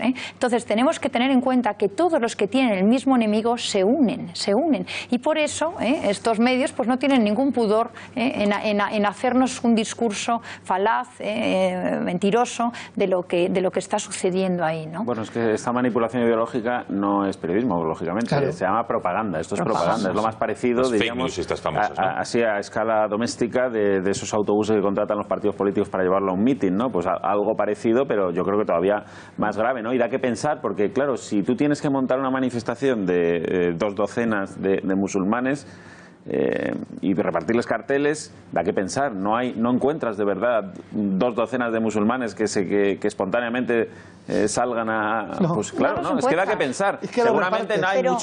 mucho más de 2 docenas, pero efectivamente eso que le reclamas tú, ese paso al frente, que es verdad que la unión aquí de federaciones islámicas, no sé cómo se llama exactamente, siempre sacan un comunicado de condena y tal, pero creo que no es suficiente, dado el ambiente que hay ahora, el clima que se respira. Yo creo que eso no es suficiente, no vale con un comunicado de condena. Hace falta que alguien dé un paso al frente, salga y diga claramente: nosotros estamos en contra de esto, estos están manchando nuestra religión. Que esa calle estuviera llena, que esa calle estuviera llena, pero de voluntarios, de gente que ha salido a protestar. Bueno, pero es que son dos problemas, la manipulación y por qué se manipula, ¿no? ¿Por qué se manipula? Bueno, por cierto, en aras del rigor, vamos a volver a ver la imagen de la bandera del parque, porque sí que me gustaría...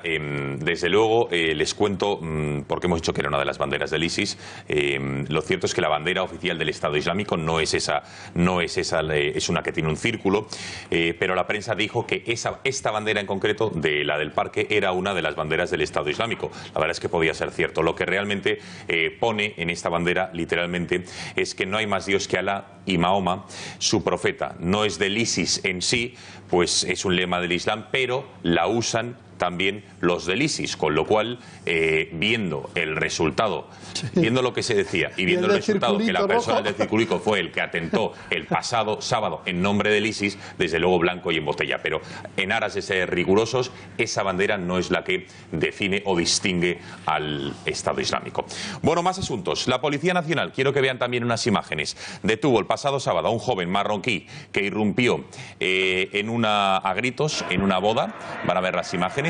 Que se estaba celebrando en la iglesia de San Pablo, en Valladolid, actitud que movió a los agentes a inspeccionar el templo. El joven, de 22 años, ha sido acusado de alteración del orden público, amenazas y delito contra los sentimientos religiosos.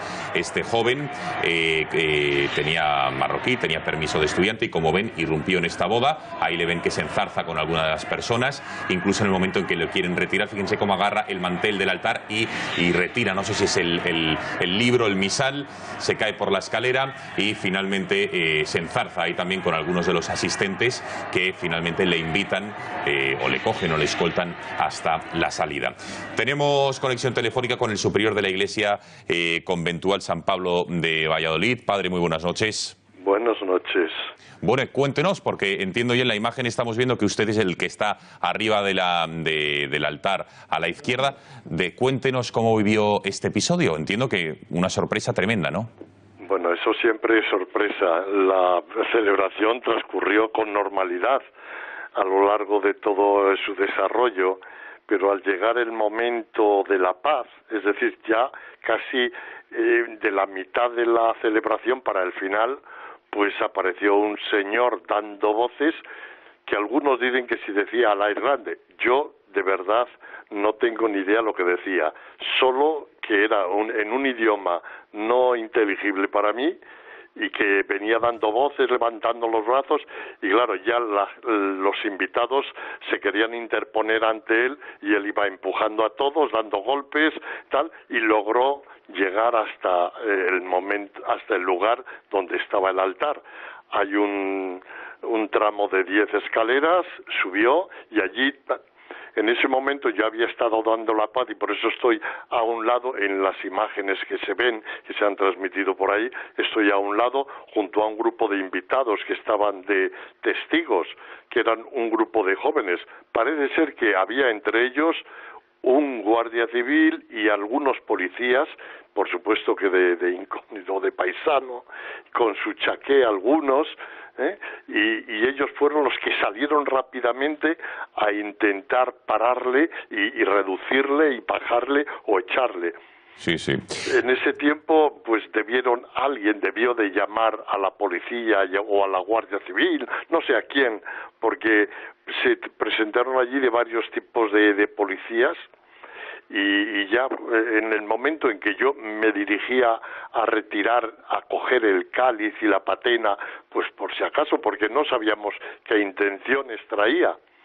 Y esa es otra cosa, porque los invitados se acercaban a él para pararle, pero con miedo, lo cual es natural, dadas las cosas que están ocurriendo. Nadie sabía si llevaba un cuchillo o un arma o nada, nadie lo sabía. O un cinturón o lo que fuera, ¿no? Padre, ¿por qué cree que no sé si...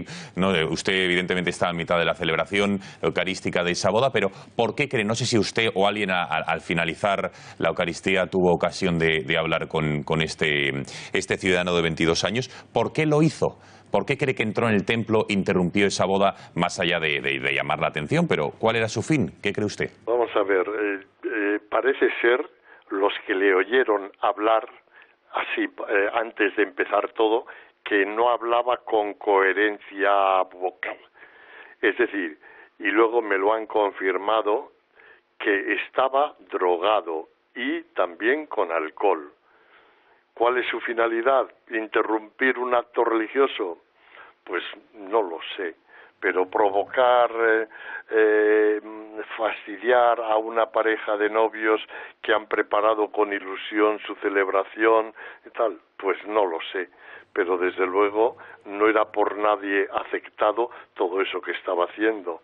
Desde luego a los novios les causó el mayor mal que ha podido causarles nadie, estropearles el día de su celebración. Ya una cuestión más, padre. Entiendo que hay que lanzar un mensaje de tranquilidad y que pese a esto es un hecho aislado en su parroquia y en las aledañas y en el resto de España no es normal estos ataques, estos ultrajes. Creo que es el primero que se ha dado, ¿no? Sí, eso es. Es el primero, dice, ¿no? Sí. No sería noticia. Sí, padre, ¿nos escucha? Sí, escucho. Vale, no, con lo cual de momento tranquilidad y que no tiene por qué ir a mayores. Bueno, ya por último, el susto que se llevaron los novios, pero que entiendo que finalmente se casaron y que el matrimonio, pese a esta desagradable interrupción, es válido, ¿no?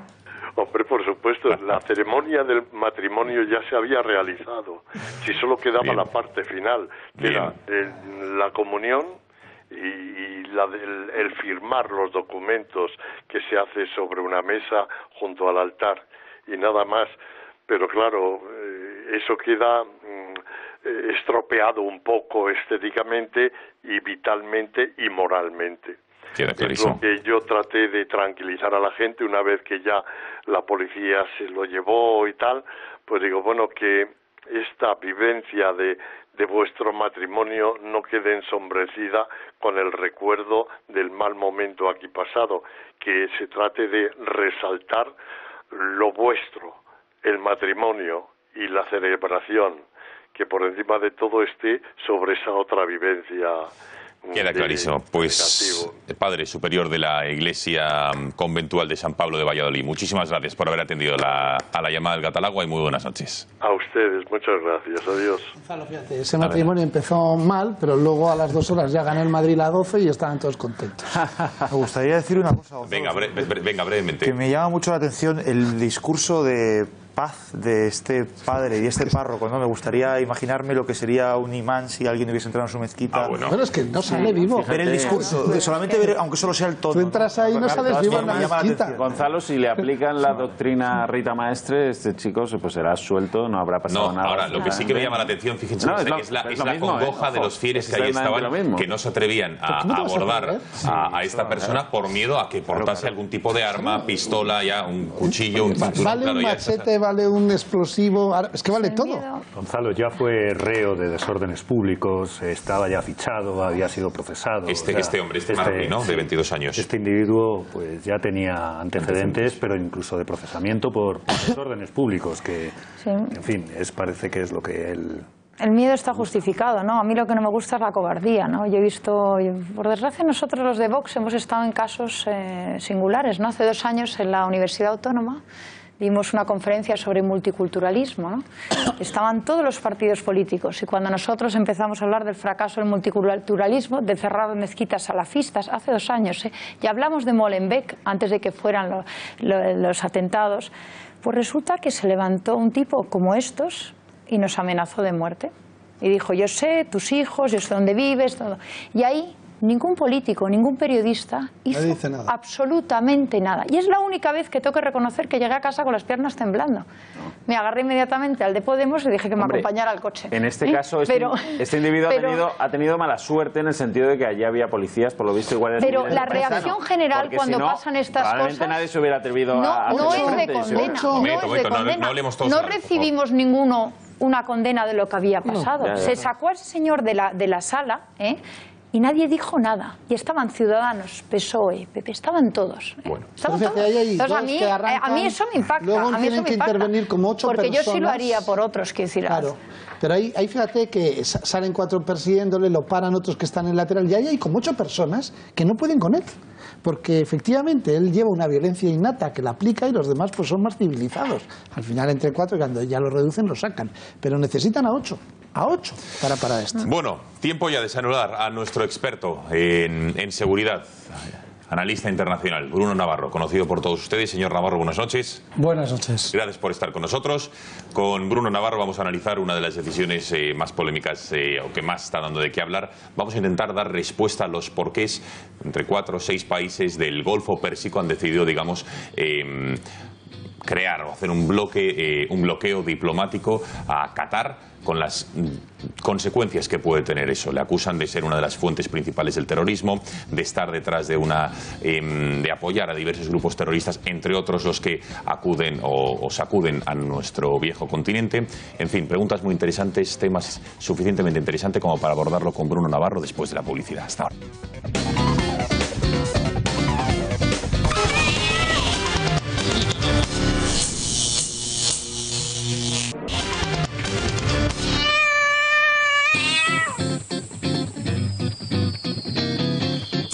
Aquí seguimos en el Gatalagua analizando la actualidad. Vamos a pasar página, muy pendientes de las últimas horas que nos llegan desde Londres, sobre todo con la situación de Ignacio Echeverría, este ciudadano español que, insisto, se enfrentó a uno de los terroristas para ayudar a una mujer que estaba siendo atacada, apuñalada por uno de ellos, y se enfrentó a él, le dio con el monopatín y de momento no se sabe cuál es su paradero. En cuanto tengamos más noticias se las diremos aquí en riguroso directo. Pero antes, vámonos hasta el Golfo Pérsico porque hoy ha sido noticia, porque se ha conocido, enseguida lo veremos, ahí lo ven, Arabia Saudí y otros países han roto relaciones de todo tipo, ya no solo diplomáticas, con Qatar por, dicen, apoyar al terrorismo en sus diversas ramas y el terrorismo yihadista en diferentes países, ¿no? Entre otros el Estado Islámico, Al-Qaeda, a los hermanos musulmanes, etcétera.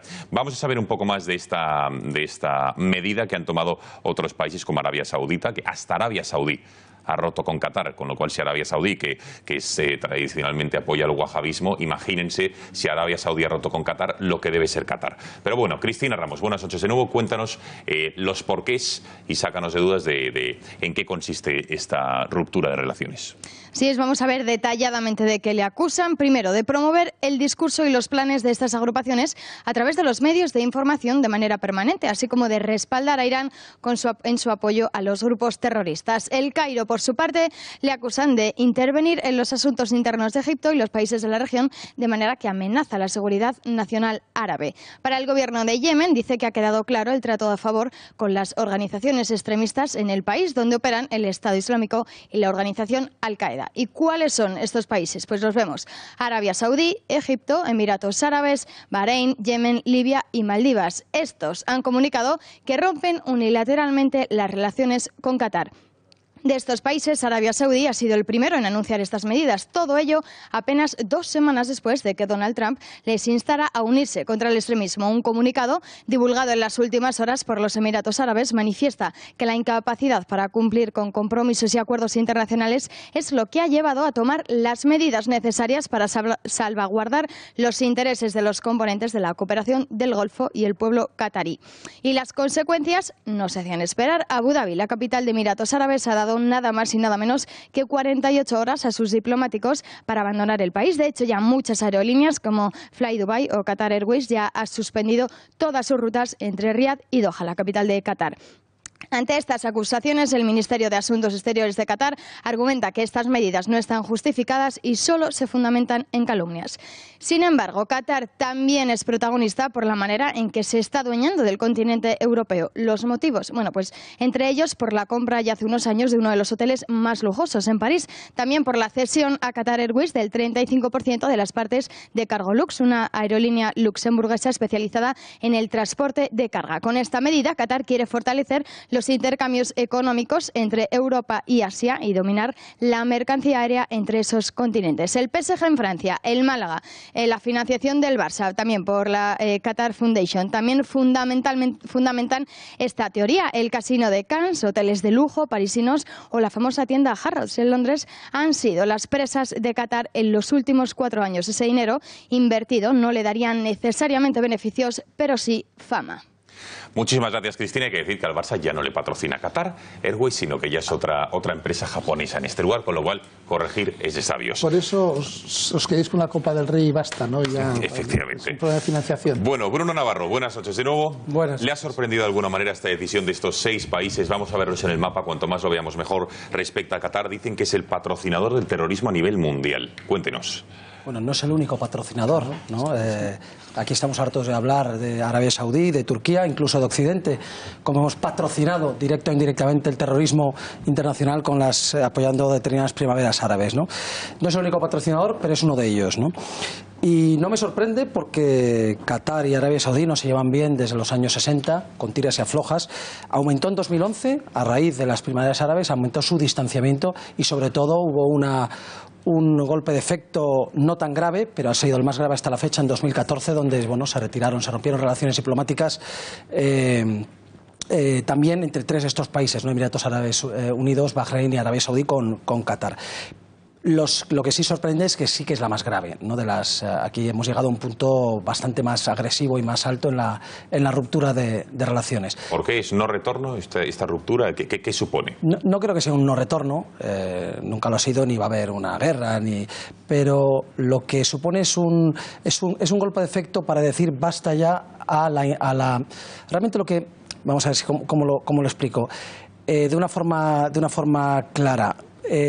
Desde la óptica occidental, desde nuestra óptica, nosotros generalmente ponemos en el mismo saco Arabia Saudí, Qatar, Emiratos, bueno, Emiratos quizás un poco menos, a estos países que financian tradicionalmente les ponemos en el saco de financiadores del terrorismo internacional y de exportadores de yihadismo o de integrismo islámico a Occidente y al mundo musulmán en general, ¿no?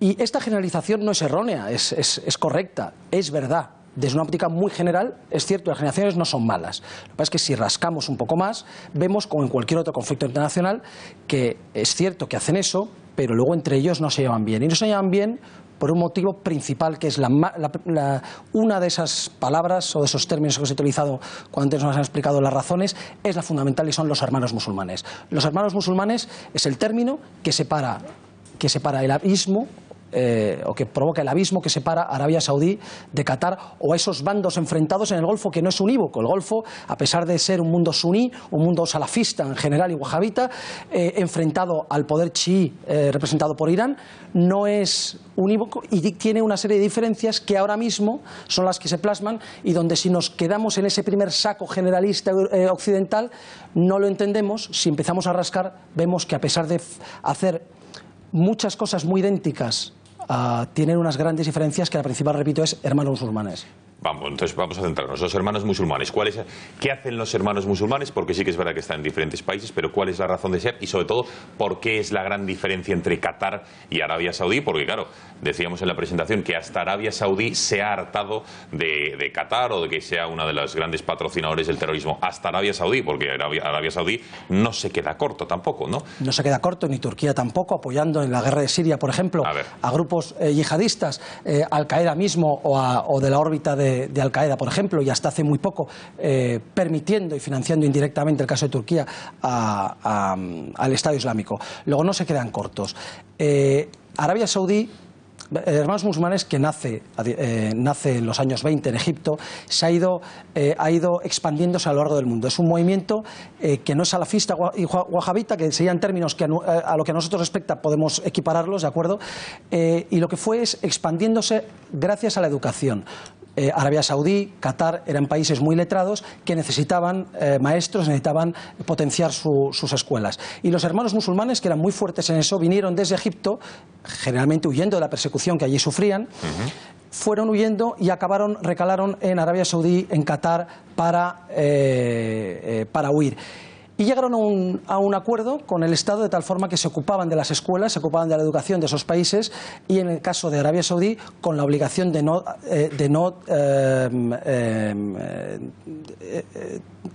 influir en la política interna del país. La política interna del país consistía, en Arabia Saudí sigue consistiendo, en algo muy sencillo. Somos salafistas, somos wahabitas, somos la corriente más rigorista del Islam, pero el Islam no acepta las monarquías absolutas.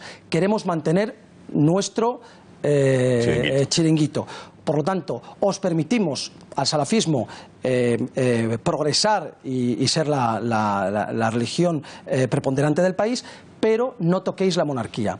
Los hermanos musulmanes al principio tragaron con eso, que los salafistas habían hecho desde el origen del país de Arabia Saudí. Sin embargo, con el tiempo, especialmente con la invasión con la guerra del Golfo, con la primera guerra del Golfo, cuando Arabia Saudí condena a Saddam Hussein por la invasión de Kuwait y apoya la permanencia de tropas norteamericanas y aliadas en general en territorio saudí, eso fue lo que empezó a romper, porque los hermanos musulmanes por ahí no tragaban. Eran mucho más rigoristas y, a diferencia de los salafistas, no aceptaron, sus religiosos no aceptaron.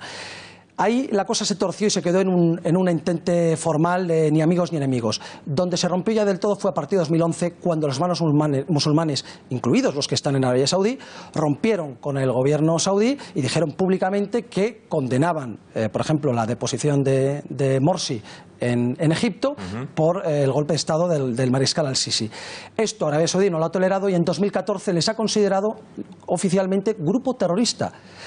El Estado Islámico y Al-Qaeda son grupos terroristas para todo el mundo. Hermanos musulmanes lo son para Siria, para Rusia, para Arabia Saudí. Para nosotros todavía no. Hay movimientos a favor de empezar a considerarles grupo terrorista y ya podríamos darnos prisa, pero esa es la razón. Mientras que lo que ha ocurrido en Qatar ha sido distinto. La monarquía qatarí se ha entregado a los hermanos musulmanes, y los hermanos musulmanes les están respetando a la monarquía absoluta qatarí. Bueno, ¿qué más? Qatar. ¿Qué es Qatar? Porque desde luego en las últimas horas hemos leído de todo, que sí es uno de los grandes patrocinadores del terrorismo, que está comprando, digamos, adentrándose en Europa. Hemos visto en Londres, en París, en España también, ya no solo a través de los clubes de fútbol, sino también de entidades bancarias. También, ojo, a través de los medios de comunicación, es gran accionista alguno de los de los representantes de la monarquía qatarí. ¿De dónde sacan tanto poder y qué es lo que hacen con él, con todo ese dinero y ese poder? No difieren mucho del resto de los países del Golfo, es petróleo y gas. Petróleo y gas. La gran diferencia es en la población que tiene Qatar. Qatar no llega a 2 millones de habitantes. Es decir, ese petróleo y ese gas, por mucho que hayan bajado los precios, que a ellos les afecta menos que a países como Arabia Saudí, con una gran población comparativamente.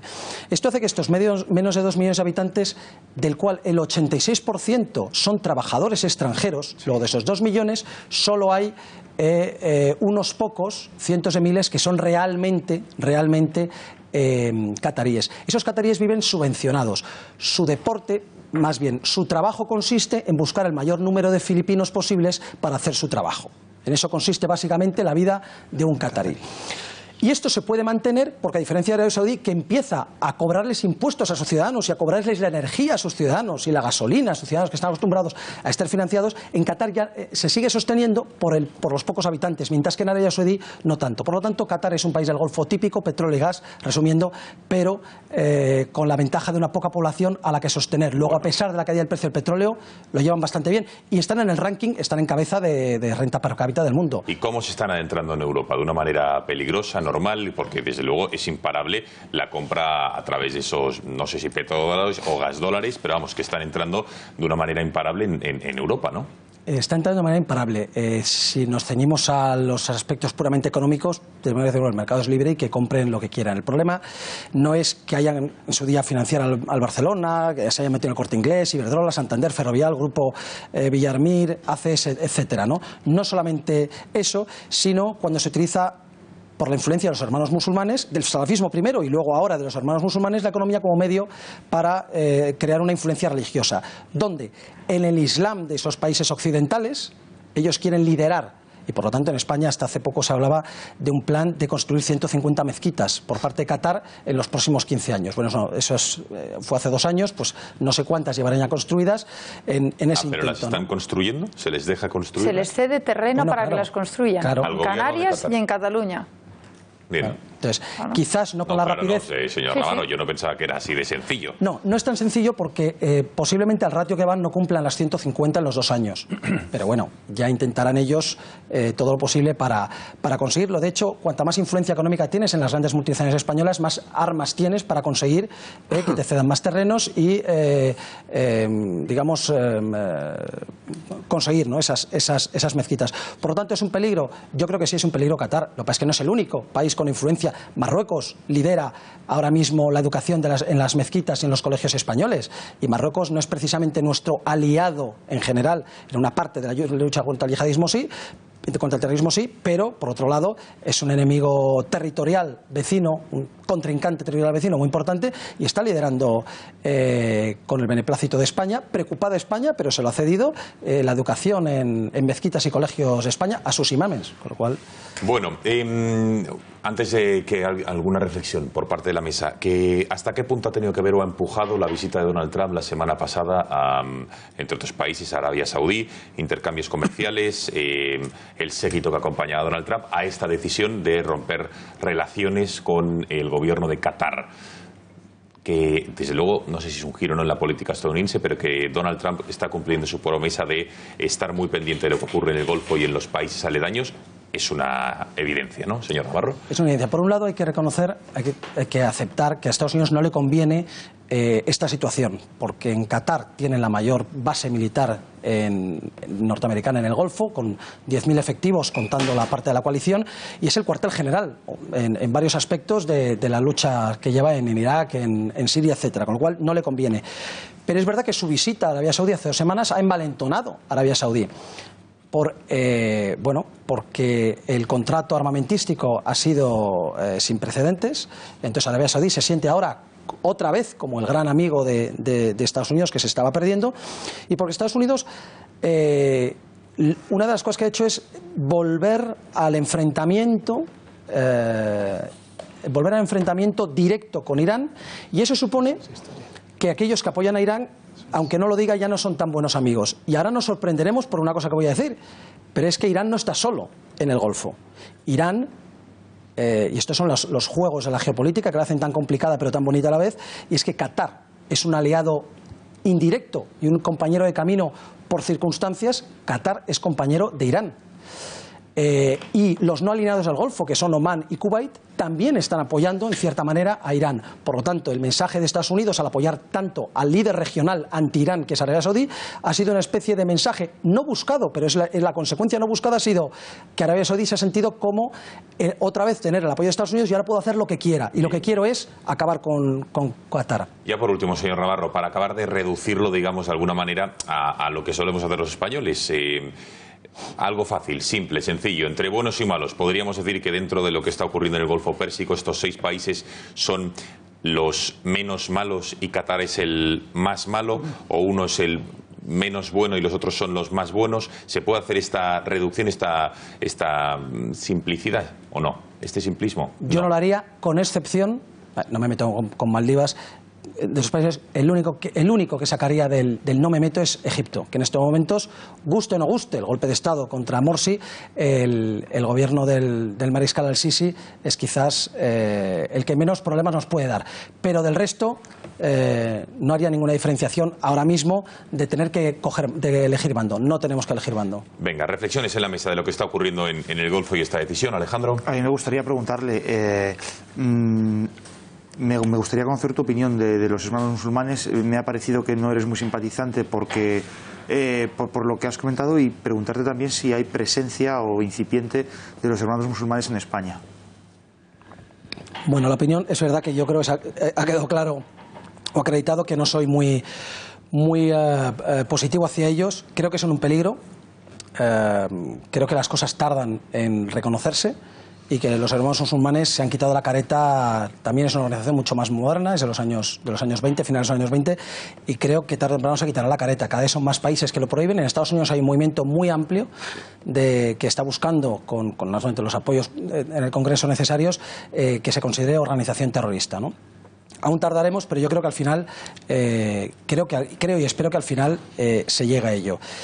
Respecto a España, no hay tanta influencia viéndola, salvo en las mezquitas cataríes, porque como he dicho antes, la principal influencia islámica en España por ahora, principal, es marroquí, y los marroquíes son de una escuela totalmente diferente. La malaquita, ¿no? Y efectivamente, entonces, pues bueno, no hay ese peligro. Hay otro peligro, y es no el tipo de islam que predican, sino la obediencia al sultán de Marruecos, ¿no? Entonces ese sería el peligro, pero no hay una presencia masiva y muy peligrosa actualmente, pero lo puede haber si consiguen su objetivo de ampliar exponencialmente las mezquitas, que es a través de eso donde intentan tomar control de las comunidades musulmanas en la zona, porque lo que no traen son cataríes, en el sentido de no aumentar población musulmana. Esas mezquitas son para atender las necesidades religiosas de los musulmanes que habitan en España. Venga, Miguel Ángel, Román, pedían también la palabra. Sí, yo te quería hacer una pregunta sobre la estabilidad en la zona. Tú, como he entendido, piensas que mejora, empeora, y también sobre las relaciones de Irán, porque ha sido también muy comentado el problema de las declaraciones, que luego se dijo que era una filtración que no era deseada por parte del gobierno de Qatar, y que han sido utilizadas, según el propio gobierno de Qatar, por los otros países precisamente para abrir una inestabilidad en la zona. Bueno, ante todo hay que decir que hay testigos de ese discurso que dicen que es que no hubo tal discurso. Quiero decir, todavía hay que ver si aquellas declaraciones son ciertas o no, ¿no? Aún está en un momento oscuro, es muy reciente, y yo no me mojaría a asegurar que esas declaraciones son ciertas, ¿no? Y luego, si lo son, hay que verlas en su contexto y no sacadas de contexto. Eso en cuanto a las declaraciones, ¿no? En cuanto a la situación regional, que era la primera pregunta, creo que está mal, está peor que nunca, porque a la situación que ya conocíamos, con la guerra de Siria, la guerra de Irak, con la crisis creciente en el Líbano, etcétera, con la guerra en Yemen, que no se termina de acabar, ni mucho menos, etcétera, tenemos ahora no una guerra, pero una brecha abierta más que nunca en la historia del Golfo entre las dos facciones principales, podemos decir, Qatar y no alineados, contra los antiiraníes. Y esto no puede ser bueno, porque esto puede saltar por cualquier lado. Y en cuanto a las relaciones con Irán, no sé, querías... No sé si podría haber sido el germen, como precisamente quiere decir el gobierno catarí. El germen, yo creo que más bien son los hermanos musulmanes, más que la situación con Irán. En segundo lugar, sí pondría las relaciones con Irán, porque es la segunda de las razones de que haya dos bandos, y es el apoyo o no apoyo a Irán. Pero fundamentalmente en este momento, Arabia Saudí, que es quien ha liderado todo este movimiento, Arabia Saudí está más preocupado por los hermanos musulmanes, porque podría perder el control interno del país, que está en una situación muy delicada, la permanencia y la supervivencia de la monarquía. Román. Sí, lo que pasa es que yo juego en la segunda derivada. Yo creo que el problema es Irán. Que Irán recupera en toda la región un protagonismo enorme gracias a Barack Obama, que ha ido sembrando el mundo de líos. Es decir, cuando, por ejemplo, en Corea del Norte no hizo la supervisión nuclear que tenía que haber hecho en el año 2010 y 2012, supuso que Japón tuviera que cambiar su constitución en el 2014 para poderse armar y defenderse, viendo que Estados Unidos con Obama estaba haciendo dejación de sus compromisos. Todos sabemos que los enemigos comunes hacen extraños compañeros de viaje. Entonces, el gran enemigo de Irán, obviamente, es Israel, porque Irán lo que quiere es aniquilar al Estado de Israel. Arabia Saudí, que podría ser un enemigo de Israel, como le preocupa más los hermanos musulmanes y su rivalidad absoluta en la región con Irán, se encuentra en esta situación. Y Estados Unidos, con ese contrato de armas de 380.000 millones de dólares, lo que ha hecho es darle un abrazo a Arabia Saudí, que se siente importante y que establece una guerra fría, en este caso comercial, sobre todo por las economías alternativas al petróleo que se están desarrollando en la zona, después de que haya tantas decisiones geoestratégicas sobre los combustibles fósiles, que como obviamente no te vas a ir directamente con Irán, que podría ser un lío de consecuencias inimaginables, pues lo que haces es hacer un gesto sobre Qatar, ¿no? Y ahora nos encontramos que en un lado van a estar los de Irán y sus alineados, y en el otro lado vamos a encontrarnos con Arabia Saudí, que se siente respaldada por Estados Unidos, Israel contra Irán como siempre, y dos bloques originalísimos y extrañísimos en una región que es un polvorín. Pero eso es lo que está pasando. Y en todas haciendo gestos de dureza para que el señor de Corea y China, que están en una zona al otro lado del mundo, vean que Estados Unidos... De Corea del Norte. Corea del Norte, obviamente. Corea del Sur, sí, no. Bueno, Corea del Sur no dura 10 minutos porque es que está a 28 kilómetros la capital del paralelo limpio, del espacio reservado. Tienen que saber, esa bomba madre que se echó sobre las raíces del IS es un mensaje, no para los del IS, es un mensaje para el coreano, diciéndole, ojo, que si hay que actuar, se actúa. Que tonterías en donde va a desarrollarse la economía del futuro de los próximos años, que es las cuencas del Pacífico, no se van a consentir tonterías ni una. Pero efectivamente yo creo que la situación que tenemos geopolítica es una vez más consecuencia del buenismo, ¿no? El buenismo de Obama, que pensó que firmando un pacto controlando las visitas a las centrifugadoras de uranio se iba a controlar el tema del nuclear, de enriquecimiento de uranio en Irán, el buenista. Y por otra parte el buenismo también de muchos políticos que celebraron las primaveras árabes. Hay que recordar a políticos españoles como Echenique o algunos de Ciudadanos que daban palmadas sin entender que el concepto que tenemos aquí de democracia no es exportable de momento a muchos países, y derrocaron a algunos que eran unos dictadores. Efectivamente Gaddafi era un dictador, pero dieron entrada a otros como son los hermanos musulmanes, que no solo imponen una visión rigorista del Islam, sino que imponen todo un sistema jurídico, modifican la Constitución, eliminan cualquier posibilidad de que haya otra religión en ese país, eliminan cualquier posibilidad de que se construyan, por ejemplo, iglesias en algunos países donde había, y hacen todo un sistema de opresión y de falta de libertad, que eso es lo que han hecho los hermanos musulmanes donde han llegado. Entonces hemos visto que por buenismo algunos, yo no, desde luego, dimos la bienvenida a las primaveras árabes pensando que íbamos a exportar nuestra democracia y que acabamos con unos dictadores que no eran los buenos, pero es que luego vinieron otros peores.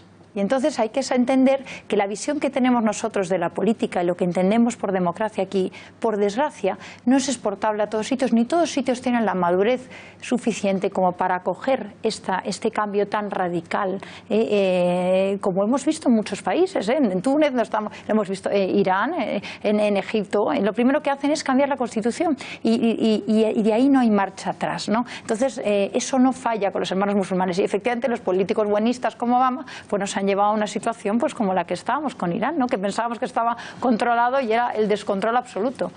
Y por cierto, exportable a sitios como Venezuela, porque tenemos que recordar que lo que están pasando nuestros hermanos venezolanos y lo que están pasando, por cierto, también los cubanos, está promocionado por los iraníes. Porque el que está ahora mismo, uno de los que están soportando y dando soporte al régimen del dictador que es Maduro, son los iraníes. Su vicepresidente es un iraní acusado de narcotráfico y metido en la lista de los mayores narcotraficantes, por cierto, por Trump, que es el único que se ha atrevido a hacerlo, ¿no? Entonces son desestabilizadores. Benjamín. Yo quería preguntarle al señor Navarro, ¿no? Bueno, ¿qué consecuencias puede tener para nosotros este pequeño terremoto interno que se vive entre estos países? O sea, el distanciamiento, la ruptura de relaciones de Arabia Saudí con Qatar, ¿puede tener algún tipo de impacto aquí y sobre todo puede tener algún tipo de impacto en el terrorismo yihadista, o sea, en la expansión o no del terrorismo yihadista, por aquello del divide y vencerás? No sé si ahí puede haber algún tipo de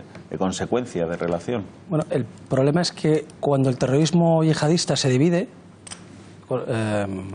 es peor para nosotros. Es decir, cada vez que ha habido una escisión, y sigue habiendo permanentemente escisiones y escisiones que se juntan con otros para formar otros grupos, etcétera, cada vez que hay una escisión no es algo necesariamente bueno, no les hace más débiles, les hace más fuertes, les hace acaparar, llegar a más sitios, ¿no? Con lo cual, pero bueno, dicho esto, las consecuencias pueden ser varias. Hay una consecuencia que, si esto dura en el tiempo, va a ser económica hacia Qatar, como madre de los fondos de inversión soberanos que luego influyen en nuestro país, como en otros países, podría suponer que esas empresas, esos holdings no aguanten y tengan que empezar a retirar sus inversiones de España, de lo cual, desde el punto de vista ideológico, político, religioso, yo me alegraría. Las consecuencias económicas serían otra cosa, ¿no?, que habría que valorar. Repito, son dos campos distintos que a lo mejor en uno nos viene bien precisamente para eliminar la incipiente influencia catarí en España, pero a lo mejor en la parte económica nos perjudicaría. Habrá que buscar otros inversores un poquito más neutrales en ese aspecto. Y luego, en cuanto a, afortunadamente, ahí sí que hay una diferencia entre Arabia Saudí y Qatar. Nosotros tenemos a la inversa muchísimos intereses en Arabia Saudí. Tenemos, como sabemos, el metro en Riad, el AVE entre la Meca y Medina y muchos otros proyectos. En Qatar, ese mini estado, no tenemos prácticamente nada, con lo cual no van a sufrir no van a sufrir sensiblemente nuestras empresas allí. Si vuelas con ellos te dan avíos. ¿Perdón? Si vuelas con ellos, que están en One World, te dan avíos como Iberia, Mira. American Airlines y... Bruno Navarro, que muchísimas gracias por haber estado esta noche en el Gatalagua y haber dado un poco de luz a lo que está ocurriendo en esa zona tan importante en el mundo. Gracias y buenas noches. Bueno, vamos a Crónica Nacional, abrimos página ya. Hoy conocíamos, en las últimas 24 horas, hemos conocido dos encuestas de la situación política que está viviendo en nuestro país, la intención de voto de los grandes partidos, por lo menos los 4 principales. Los titulares, lo van a ver en sus pantallas, es que el Partido Popular vencería, en cualquier caso, en las elecciones que se celebrasen a día de hoy en nuestro país, mientras que, ahí lo ven, esta encuesta es la de GAT3, la que hemos conocido hoy justo en el periódico ABC, y vamos a volver a verla, la anterior, justo la de GAT3, a ver si la podemos... Bueno, vamos a ver. En estimación electoral, como ven en la izquierda, en la primera columna, son las elecciones del 26 de junio del año pasado. El Partido Popular tendría un 33%. La de Metroscopia, que es la del periódico El País de ayer, ojo, el PP caería ni más ni menos que 7 puntos, 7,1 punto. Mientras que en la de GAT3 apenas caería unos 3 puntos. El Partido Socialista, en la de Metroscopia, subiría una décima, mientras que en la de GAT3, que hoy ha publicado el periódico ABC, subiría hasta 3 puntos. Unidos Podemos, que es la tercera fuerza, está mal. El resultado de Ciudadanos en las pasadas elecciones no es Ciudadanos, sino que es Unidos Podemos. En cualquier caso, Ciudadanos sube en la encuesta del País hasta los 18 puntos. Disculpen el error, Ciudadanos es, digamos, los últimos. Estoy leyendo la última línea. Ciudadanos obtuvo un 13,1 en las últimas elecciones, obtendría un 18,7, es decir, subiría 5 puntos porcentuales en las próximas elecciones, según El País. país, mientras que según ABC Ciudadanos apenas subiría 2 puntos. Y Podemos, que es la tercera línea, caería en las dos encuestas, en una hasta 2 puntos porcentuales y en otra caería hasta 4 puntos porcentuales. Bueno, esta es la valoración. No sé qué les parece, señores, si esto es un reflejo fiel de la situación política que se está viviendo en nuestro país. Los titulares es que el PP seguiría ganando, el PSOE de Sánchez, incluso en la de hoy del periódico ABC, pasaría de los 100 escaños, mientras que Podemos sigue cuesta abajo sin frenos y Ciudadanos crece más o menos según cualquiera de los sondeos. ¿Qué os parece? Demasiado pronto, yo creo, para sacar conclusiones de cara a lo que son las urnas. Yo creo que el Partido Socialista viene de ese momento, pues yo creo que de efervescencia después del Congreso interno, y luego yo creo que Podemos es un partido que se mueve bien en un clima electoral, en un clima de confrontación y de campaña y demás. Entonces, por eso yo creo que es muy pronto.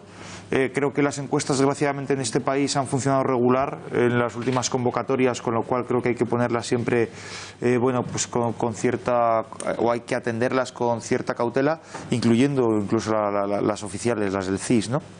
Por eso yo con este tipo de encuestas suelo ser bastante escéptico. Sí que veo que el Partido Socialista pues, se recupera, o por lo menos que mantiene la distancia con Podemos, pero bueno, queda todavía mucha legislatura y creo, o eso parece por lo menos, y creo que la memoria del votante tradicionalmente es corta y es selectiva además. ¿Corta por qué? Porque no va a...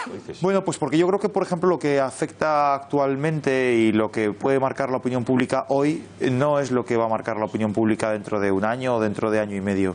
Dicho de otro modo, hoy la gente puede estar muy condicionada o no lo sé, por las informaciones de la corrupción con la operación Lezo, y dentro de un año a lo mejor la gente ya las da por amortizadas y no les condiciona el voto. Creo que además en las últimas convocatorias el voto del miedo al Partido Popular le ha funcionado muy bien. Entonces, bueno, pues creo que, insisto, me parece demasiado pronto para sacar una conclusión certera a lo que serían los españoles votando ante unas elecciones generales. Mira, tenemos claramente, es un ejemplo más de lo que son las encuestas editoriales. Las encuestas, cuando no hay elecciones, reflejan un estado de situación de opinión, pero no un estado de voto. La presidenta del gobierno en el Reino Unido, viendo las encuestas, decidió adelantar las elecciones. Una cosa es cómo percibes la realidad y luego llegan las encuestas electorales de intención de voto y ve cómo le van recortando la distancia, porque una cosa es qué opinas y otra cosa es qué votas. Curiosamente, sí reflejan un poco la situación de lo que se está viviendo, ¿no? Es decir, tú ves que el Partido Popular obviamente le tenía que pasar factura Lezo y todas las operaciones de corrupción que está teniendo alrededor, incluso para hasta ciertos votantes, los pactos con el PNV, los pactos que está haciendo y las políticas que está llevando adelante, o la indefinición con Cataluña, que dice mucho y no hace nada, le tiene que pasar factura. El Partido Socialista se tiene que recuperar, ha hecho un ejercicio de democracia interna, tiene un nuevo líder y, lógicamente, eso se tiene que capitalizar, y a costa especialmente de Podemos. Podemos está pasando una situación complicada, aparte de sus divisiones internas. La mamarrachada de la moción de censura, que no era contra Rajoy, está claro que era contra Susana, y como no ha ganado Susana se ha quedado colgado de la brocha, acompañado de Bildu y de Esquerra, pues es una situación muy muy complicada para ellos. Y Ciudadanos pues recoge teóricamente, por esa situación de corrupción vinculada al Partido Popular, algunos de los votos, porque en eso se está manteniendo muy firme, y luego en el caso del País el señor Cebrián se lo ha llevado a Albert Rivera como gran estrella invitada allí al Club del Mundo Mundial, a Bilderberg, y entonces como se lo ha llevado a Bilderberg, pues ahora el gran héroe que sube y que es la alternativa de futuro, empujado por el diario El País, es Albert Rivera. Que tenga mucho cuidado. Albert, hay que advertirle que todo lo que ha apoyado Cebrián lo ha hundido. Es decir, como alternativas, en el Partido Popular apostó por Alberto Ruiz Gallardón, todos sabemos dónde está Alberto. Es decir, cada vez que él se moja y tira para adelante, ahora en las primarias del PSOE, absolutamente volcado y con una editorial impresentable a 2 días de elecciones contra Pedro Sánchez, tomando partida de ello, y mira lo que le ha pasado a Susana. Es decir, yo creo que Albert Rivera tendría que zafarse del abrazo de Cebrián, porque desde luego donde pone el ojo crea un cadáver político. Miguel Ángel. Sí, no, me estaba riendo y me hacía gracia lo que decía Román, ¿no? sobre esto último, ¿no? Que hay que tener cuidado a veces, ¿no? Los zapatos. Bueno, las encuestas muestran tendencias, ¿no? Y yo creo que estamos todos de acuerdo, además, yo estoy bastante de acuerdo en muchas cosas que hemos dicho. Yo añadiría alguna cosa más. Yo creo que el Partido Popular paga, en esta encuesta, está pagando un paso más que se ha dado, que es el problema de la Fiscalía. La Fiscalía representa algo más que la corrupción. La corrupción es un problema que tenemos en este país y es un problema que ya está en el debate nacional. Pero no la recoge. Lo de la Fiscalía... Por las fechas no ha llegado, ¿eh? Pero, bueno... o sea, que todavía puede ser peor. Quiero decir que es previo. Esto lo ha cogido a Lezo, ¿eh? No lo ha cogido. Así como los anteriores no tenían Lezo, aquí no se ha reflejado por las fechas del trabajo de campo la dimisión, cesión, no cesión y todo el debate de la Fiscalía, que venía en los medios, pero era de bajo perfil respecto a lo que sale. Muy iniciado. Exacto, por eso, pero las fechas de realización todavía de la yo creo, es muy importante. Pues mira lo que dice Román, yo creo que todavía va a ser un poco peor, porque yo creo que este tema, y además merece la pena que un día, lo hablábamos hace poco, hablar y charlar sobre este debate sobre la Fiscalía y la Justicia. Y yo creo, y por último, que el tema de la moción de censura, evidentemente, de Podemos, y además yo añadiría, y los bandazos también en Cataluña. Yo no sé si hoy habéis escuchado las barbaridades que nos ha tocado hoy escuchar de Echenique, dando la vuelta a lo que había dicho en un principio sobre Cataluña. Hoy ya no está de acuerdo con el referéndum. Bueno, yo ya no sé qué pensar exactamente Podemos. Yo creo que eso se paga también. La falta de seguridad, el votante también la paga. Sí, yo de todas formas creo que se cambia poco en el fondo el mapa político, ¿no? Porque yo creo que aquí se divide en dos ejes. Uno es el derecha, centro y centro-izquierda, y el otro es la izquierda. Mientras el PSOE siga empeñado en intentar ganar el bloque de la izquierda y deje abandonados los otros tres, pues da igual. A lo mejor el equilibrio de fuerzas entre PP, Ciudadanos, tal, se distribuye de otra manera, pero la suma va a ser muy parecida. Y por la izquierda exactamente igual. El PSOE y Podemos se van a repartir esa tarta de votos, a lo mejor con un equilibrio diferente al que tenemos ahora, es decir, el PSOE crece a costa de Podemos, pero no cambia significativamente nada. Entonces yo creo que aquí la pieza clave del tablero político es la decisión que tome el PSOE, ¿no? Si vemos a un Pedro Sánchez empeñado en decir que se siente muy próximo a los votantes de Podemos, pues creo que mal futuro va a tener para el Partido Socialista, ¿no? Precisamente por eso, porque es que va a disputar un determinado bloque de votos, que es el de la izquierda más a la izquierda, dejando todo el demás tablero, la otra parte del tablero para los demás, que insisto, no sé cómo se la acabarán repartiendo. Yo estoy bastante de acuerdo con lo que dice Alejandro. Lo que hoy se diga tiene muy poca influencia. Pero sí que hay... según cuando sean las elecciones, Benjamín, que si bien es cierto que tiene garantizado el gobierno hasta finales del año que viene, ojo. Las elecciones yo creo que van a tardar, 2 años más con la prórroga de los presupuestos. Ya se están negociando los presupuestos del 18, ya se están negociando. Llega hasta el final. Bueno, pero habrá que aprobarlos. O sea, con los actuales, que son los del 17, tiene balón de oxígeno hasta final del 18. Y ahí tendría que convocar. Puedes prorrogar una vez. Puedes prorrogar los del 18, pero los del 19 ya no. Con lo cual, al final del 19 tocan elecciones. La ley te permite llegar hasta el 19. Claro. Vale, pero que a comienzos del 19, que es lo que estamos diciendo. Hasta septiembre. 19 coinciden generales municipales y autonómicas. Pero Gonzalo, en todo caso, sí, 2019. En todo caso, eso solo influiría en la proporción de escaños que conseguiría el Partido Popular o Ciudadanos, pero no en el mapa político general. Es decir, que el PSOE puede seguir subiendo, pero es a costa de Podemos. Claro. Y ahí no tiene posibilidad de gobernar. Bueno, un segundo. Falta Rocío, y sobre todo, no por menospreciar la opinión de Rocío, pero me interesa muchísimo también lo que opinan todos ustedes a través de WhatsApp. Así que hacemos un consejo de un patrocinador, de nuestro patrocinador principal, y estamos de vuelta.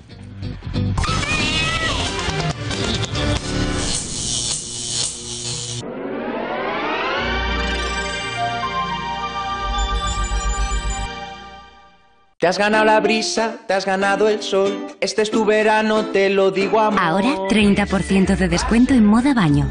Operación Verano, El Corte Inglés.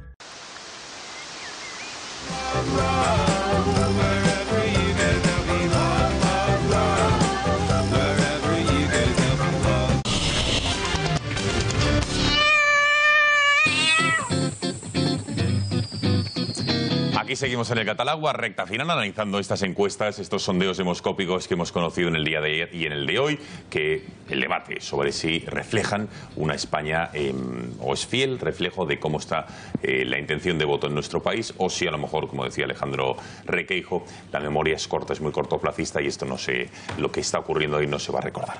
Rocío. Bueno, yo lo que creo es que al final el votante se va a cansar de tener que elegir entre la izquierda radical y un centro izquierda en donde se están metiendo todos, porque se están metiendo el PSOE, Ciudadanos. A veces pacta con Podemos, a veces con el PP, y el PP que ha hecho un viraje a la izquierda, dejando un amplio espacio a la derecha para partidos que estamos orgullosos de estar en la derecha, como somos los de Vox, ¿no?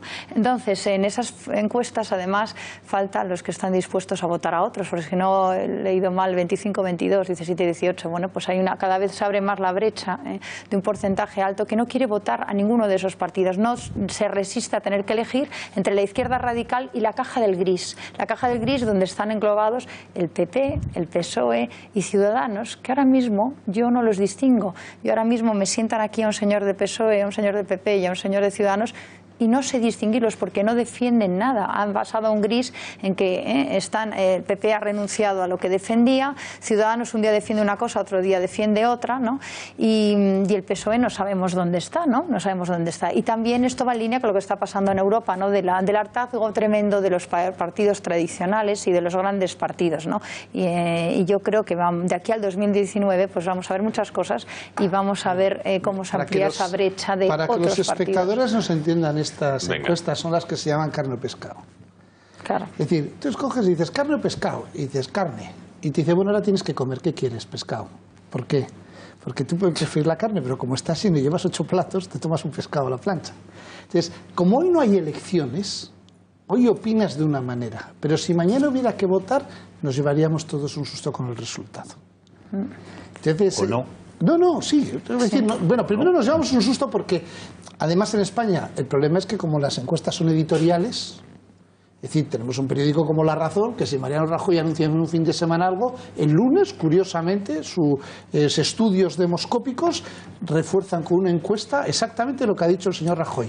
Antes el diario El País, en épocas anteriores, cuando estaba absolutamente volcado y el señor Rubalcaba tenía mucho que hablar y decir con el Consejo de Administración o con el señor Cebrián, lo veíamos igual, o El Mundo o el ABC. Es decir, en este país el problema que tenemos es que la credibilidad de las encuestas ha ido al garete, porque curiosamente los de cada periódico dicen lo que le interesa más o menos a su línea editorial. Pero con oscilaciones brutales. Un poco la tendencia, ¿no? Pero tenéis que recordar que la tendencia es lo más interesante de las encuestas, porque las encuestas es verdad que muestran estados de ánimo y coincido totalmente que las editoriales, coincido contigo al 100%, que están marcando y que se las están cargando. Pero también es verdad que hay encuestas independientes y que hay otro tipo de encuestas y que unidas con estas otras normalmente lo que sí que marcan es una tendencia. Yo me quedo con esa tendencia. Y que son una herramienta electoral también. Claro, a ver, pero ya cada vez engañan sin duda. menos. Venga, redacción del Gatalagua. Cristina Ramos, ¿qué opina nuestra audiencia de todos los temas que estamos hablando esta noche? Cuéntanos. Pues leo algunos mensajes que nos han llegado del atentado de Londres. Dicen, españoles como Ignacio Echevarría nos tienen que servir para sentirnos orgullosos de ser su compatriota. Políticos corruptos, cobardes y acomplejados que prefieren ver morir a sus compatriotas a que les llamen racistas. Otra reflexión, dicen, aquí les dejamos hacer mezquitas y en los países árabes asesinan a los cristianos. ¿Por qué?, se pregunta este espectador. También nos han llegado mensajes de Qatar sobre este tema que hemos tratado también esta noche en el Gatalagua. Nos dicen, todas las monarquías del Golfo son iguales, no acogen refugiados musulmanes, entregan armas al ISIS y financian mezquitas en toda Europa. También de este tema dicen reciprocidad. Nosotros no podemos comprar edificios o construir iglesias en Qatar, pues ellos aquí menos. De este último tema, en las encuestas nos han llegado mensajes de todo tipo. Uno de ellos dice, ánimo Pedro, porque con estos resultados que estamos viendo vemos que vas a conseguir hacer bueno a Zapatero. Ninguno de los políticos que están gobernando piensan en sus ciudadanos y mucho menos en su país. Es otra reflexión de otro tertuliano. Dice otro, siento terror y pánico cuando veo cómo crece Podemos. Si llegan al poder van a convertir España en Cuba. Y una última reflexión de otro espectador que nos dice que estas encuestas tienen la misma credibilidad que el montaje del vídeo que hemos visto de la CNN. Bueno, muchísimas gracias, Cristina, y a todos ustedes por los mensajes que nos han hecho llegar. Gracias, Cristina. Buenas noches. No hay tiempo para más. Nos tenemos que despedir. Alejandro Requeijo, gracias por haber estado esta noche en El Gato. Buenas noches a vosotros. Buenas noches, Benjamín López. Buenas noches. No ha dado tiempo a hablar del Real Madrid, pero supongo que mañana, ¿no? Con los monólogos de Román ya vamos, ya ha quedado servido un ratito mañana. Sí, efectivamente. Señor Ferrero, que muchísimas gracias por haber estado aquí esta noche. Esperando Ignacio, a ver si tenemos suerte mañana. A ver si hay suerte y buenas noticias que nos llegan desde Londres. Román, gracias, buenas noches. ¿Y cuándo empieza la próxima liga? Finales de agosto. Ah, vale, bien. Estás expectante, ¿no? Sí, bueno, creo que tú más, para ver si pasa algo. Por cierto, Supercopa de España, Barça-Real Madrid. ¿Pero va a jugar el Barça esa Supercopa? ¿Cómo? Hombre, sí. Claro. Ah, no, pero es no de España. Claro. Sí, bueno, ese es otro debate, de verdad, que si queréis lo dejamos y lo podemos para Oye, otro 12, día. 12, no pasa nada, Rocío, que gracias. Son las 12 y 3. Buenas noches y a todos ustedes, que muchísimas gracias por su confianza, por haber elegido El Gato al Agua para informarse y entretenerse. Mañana más a las 10, que pasen buena noche. Adiós.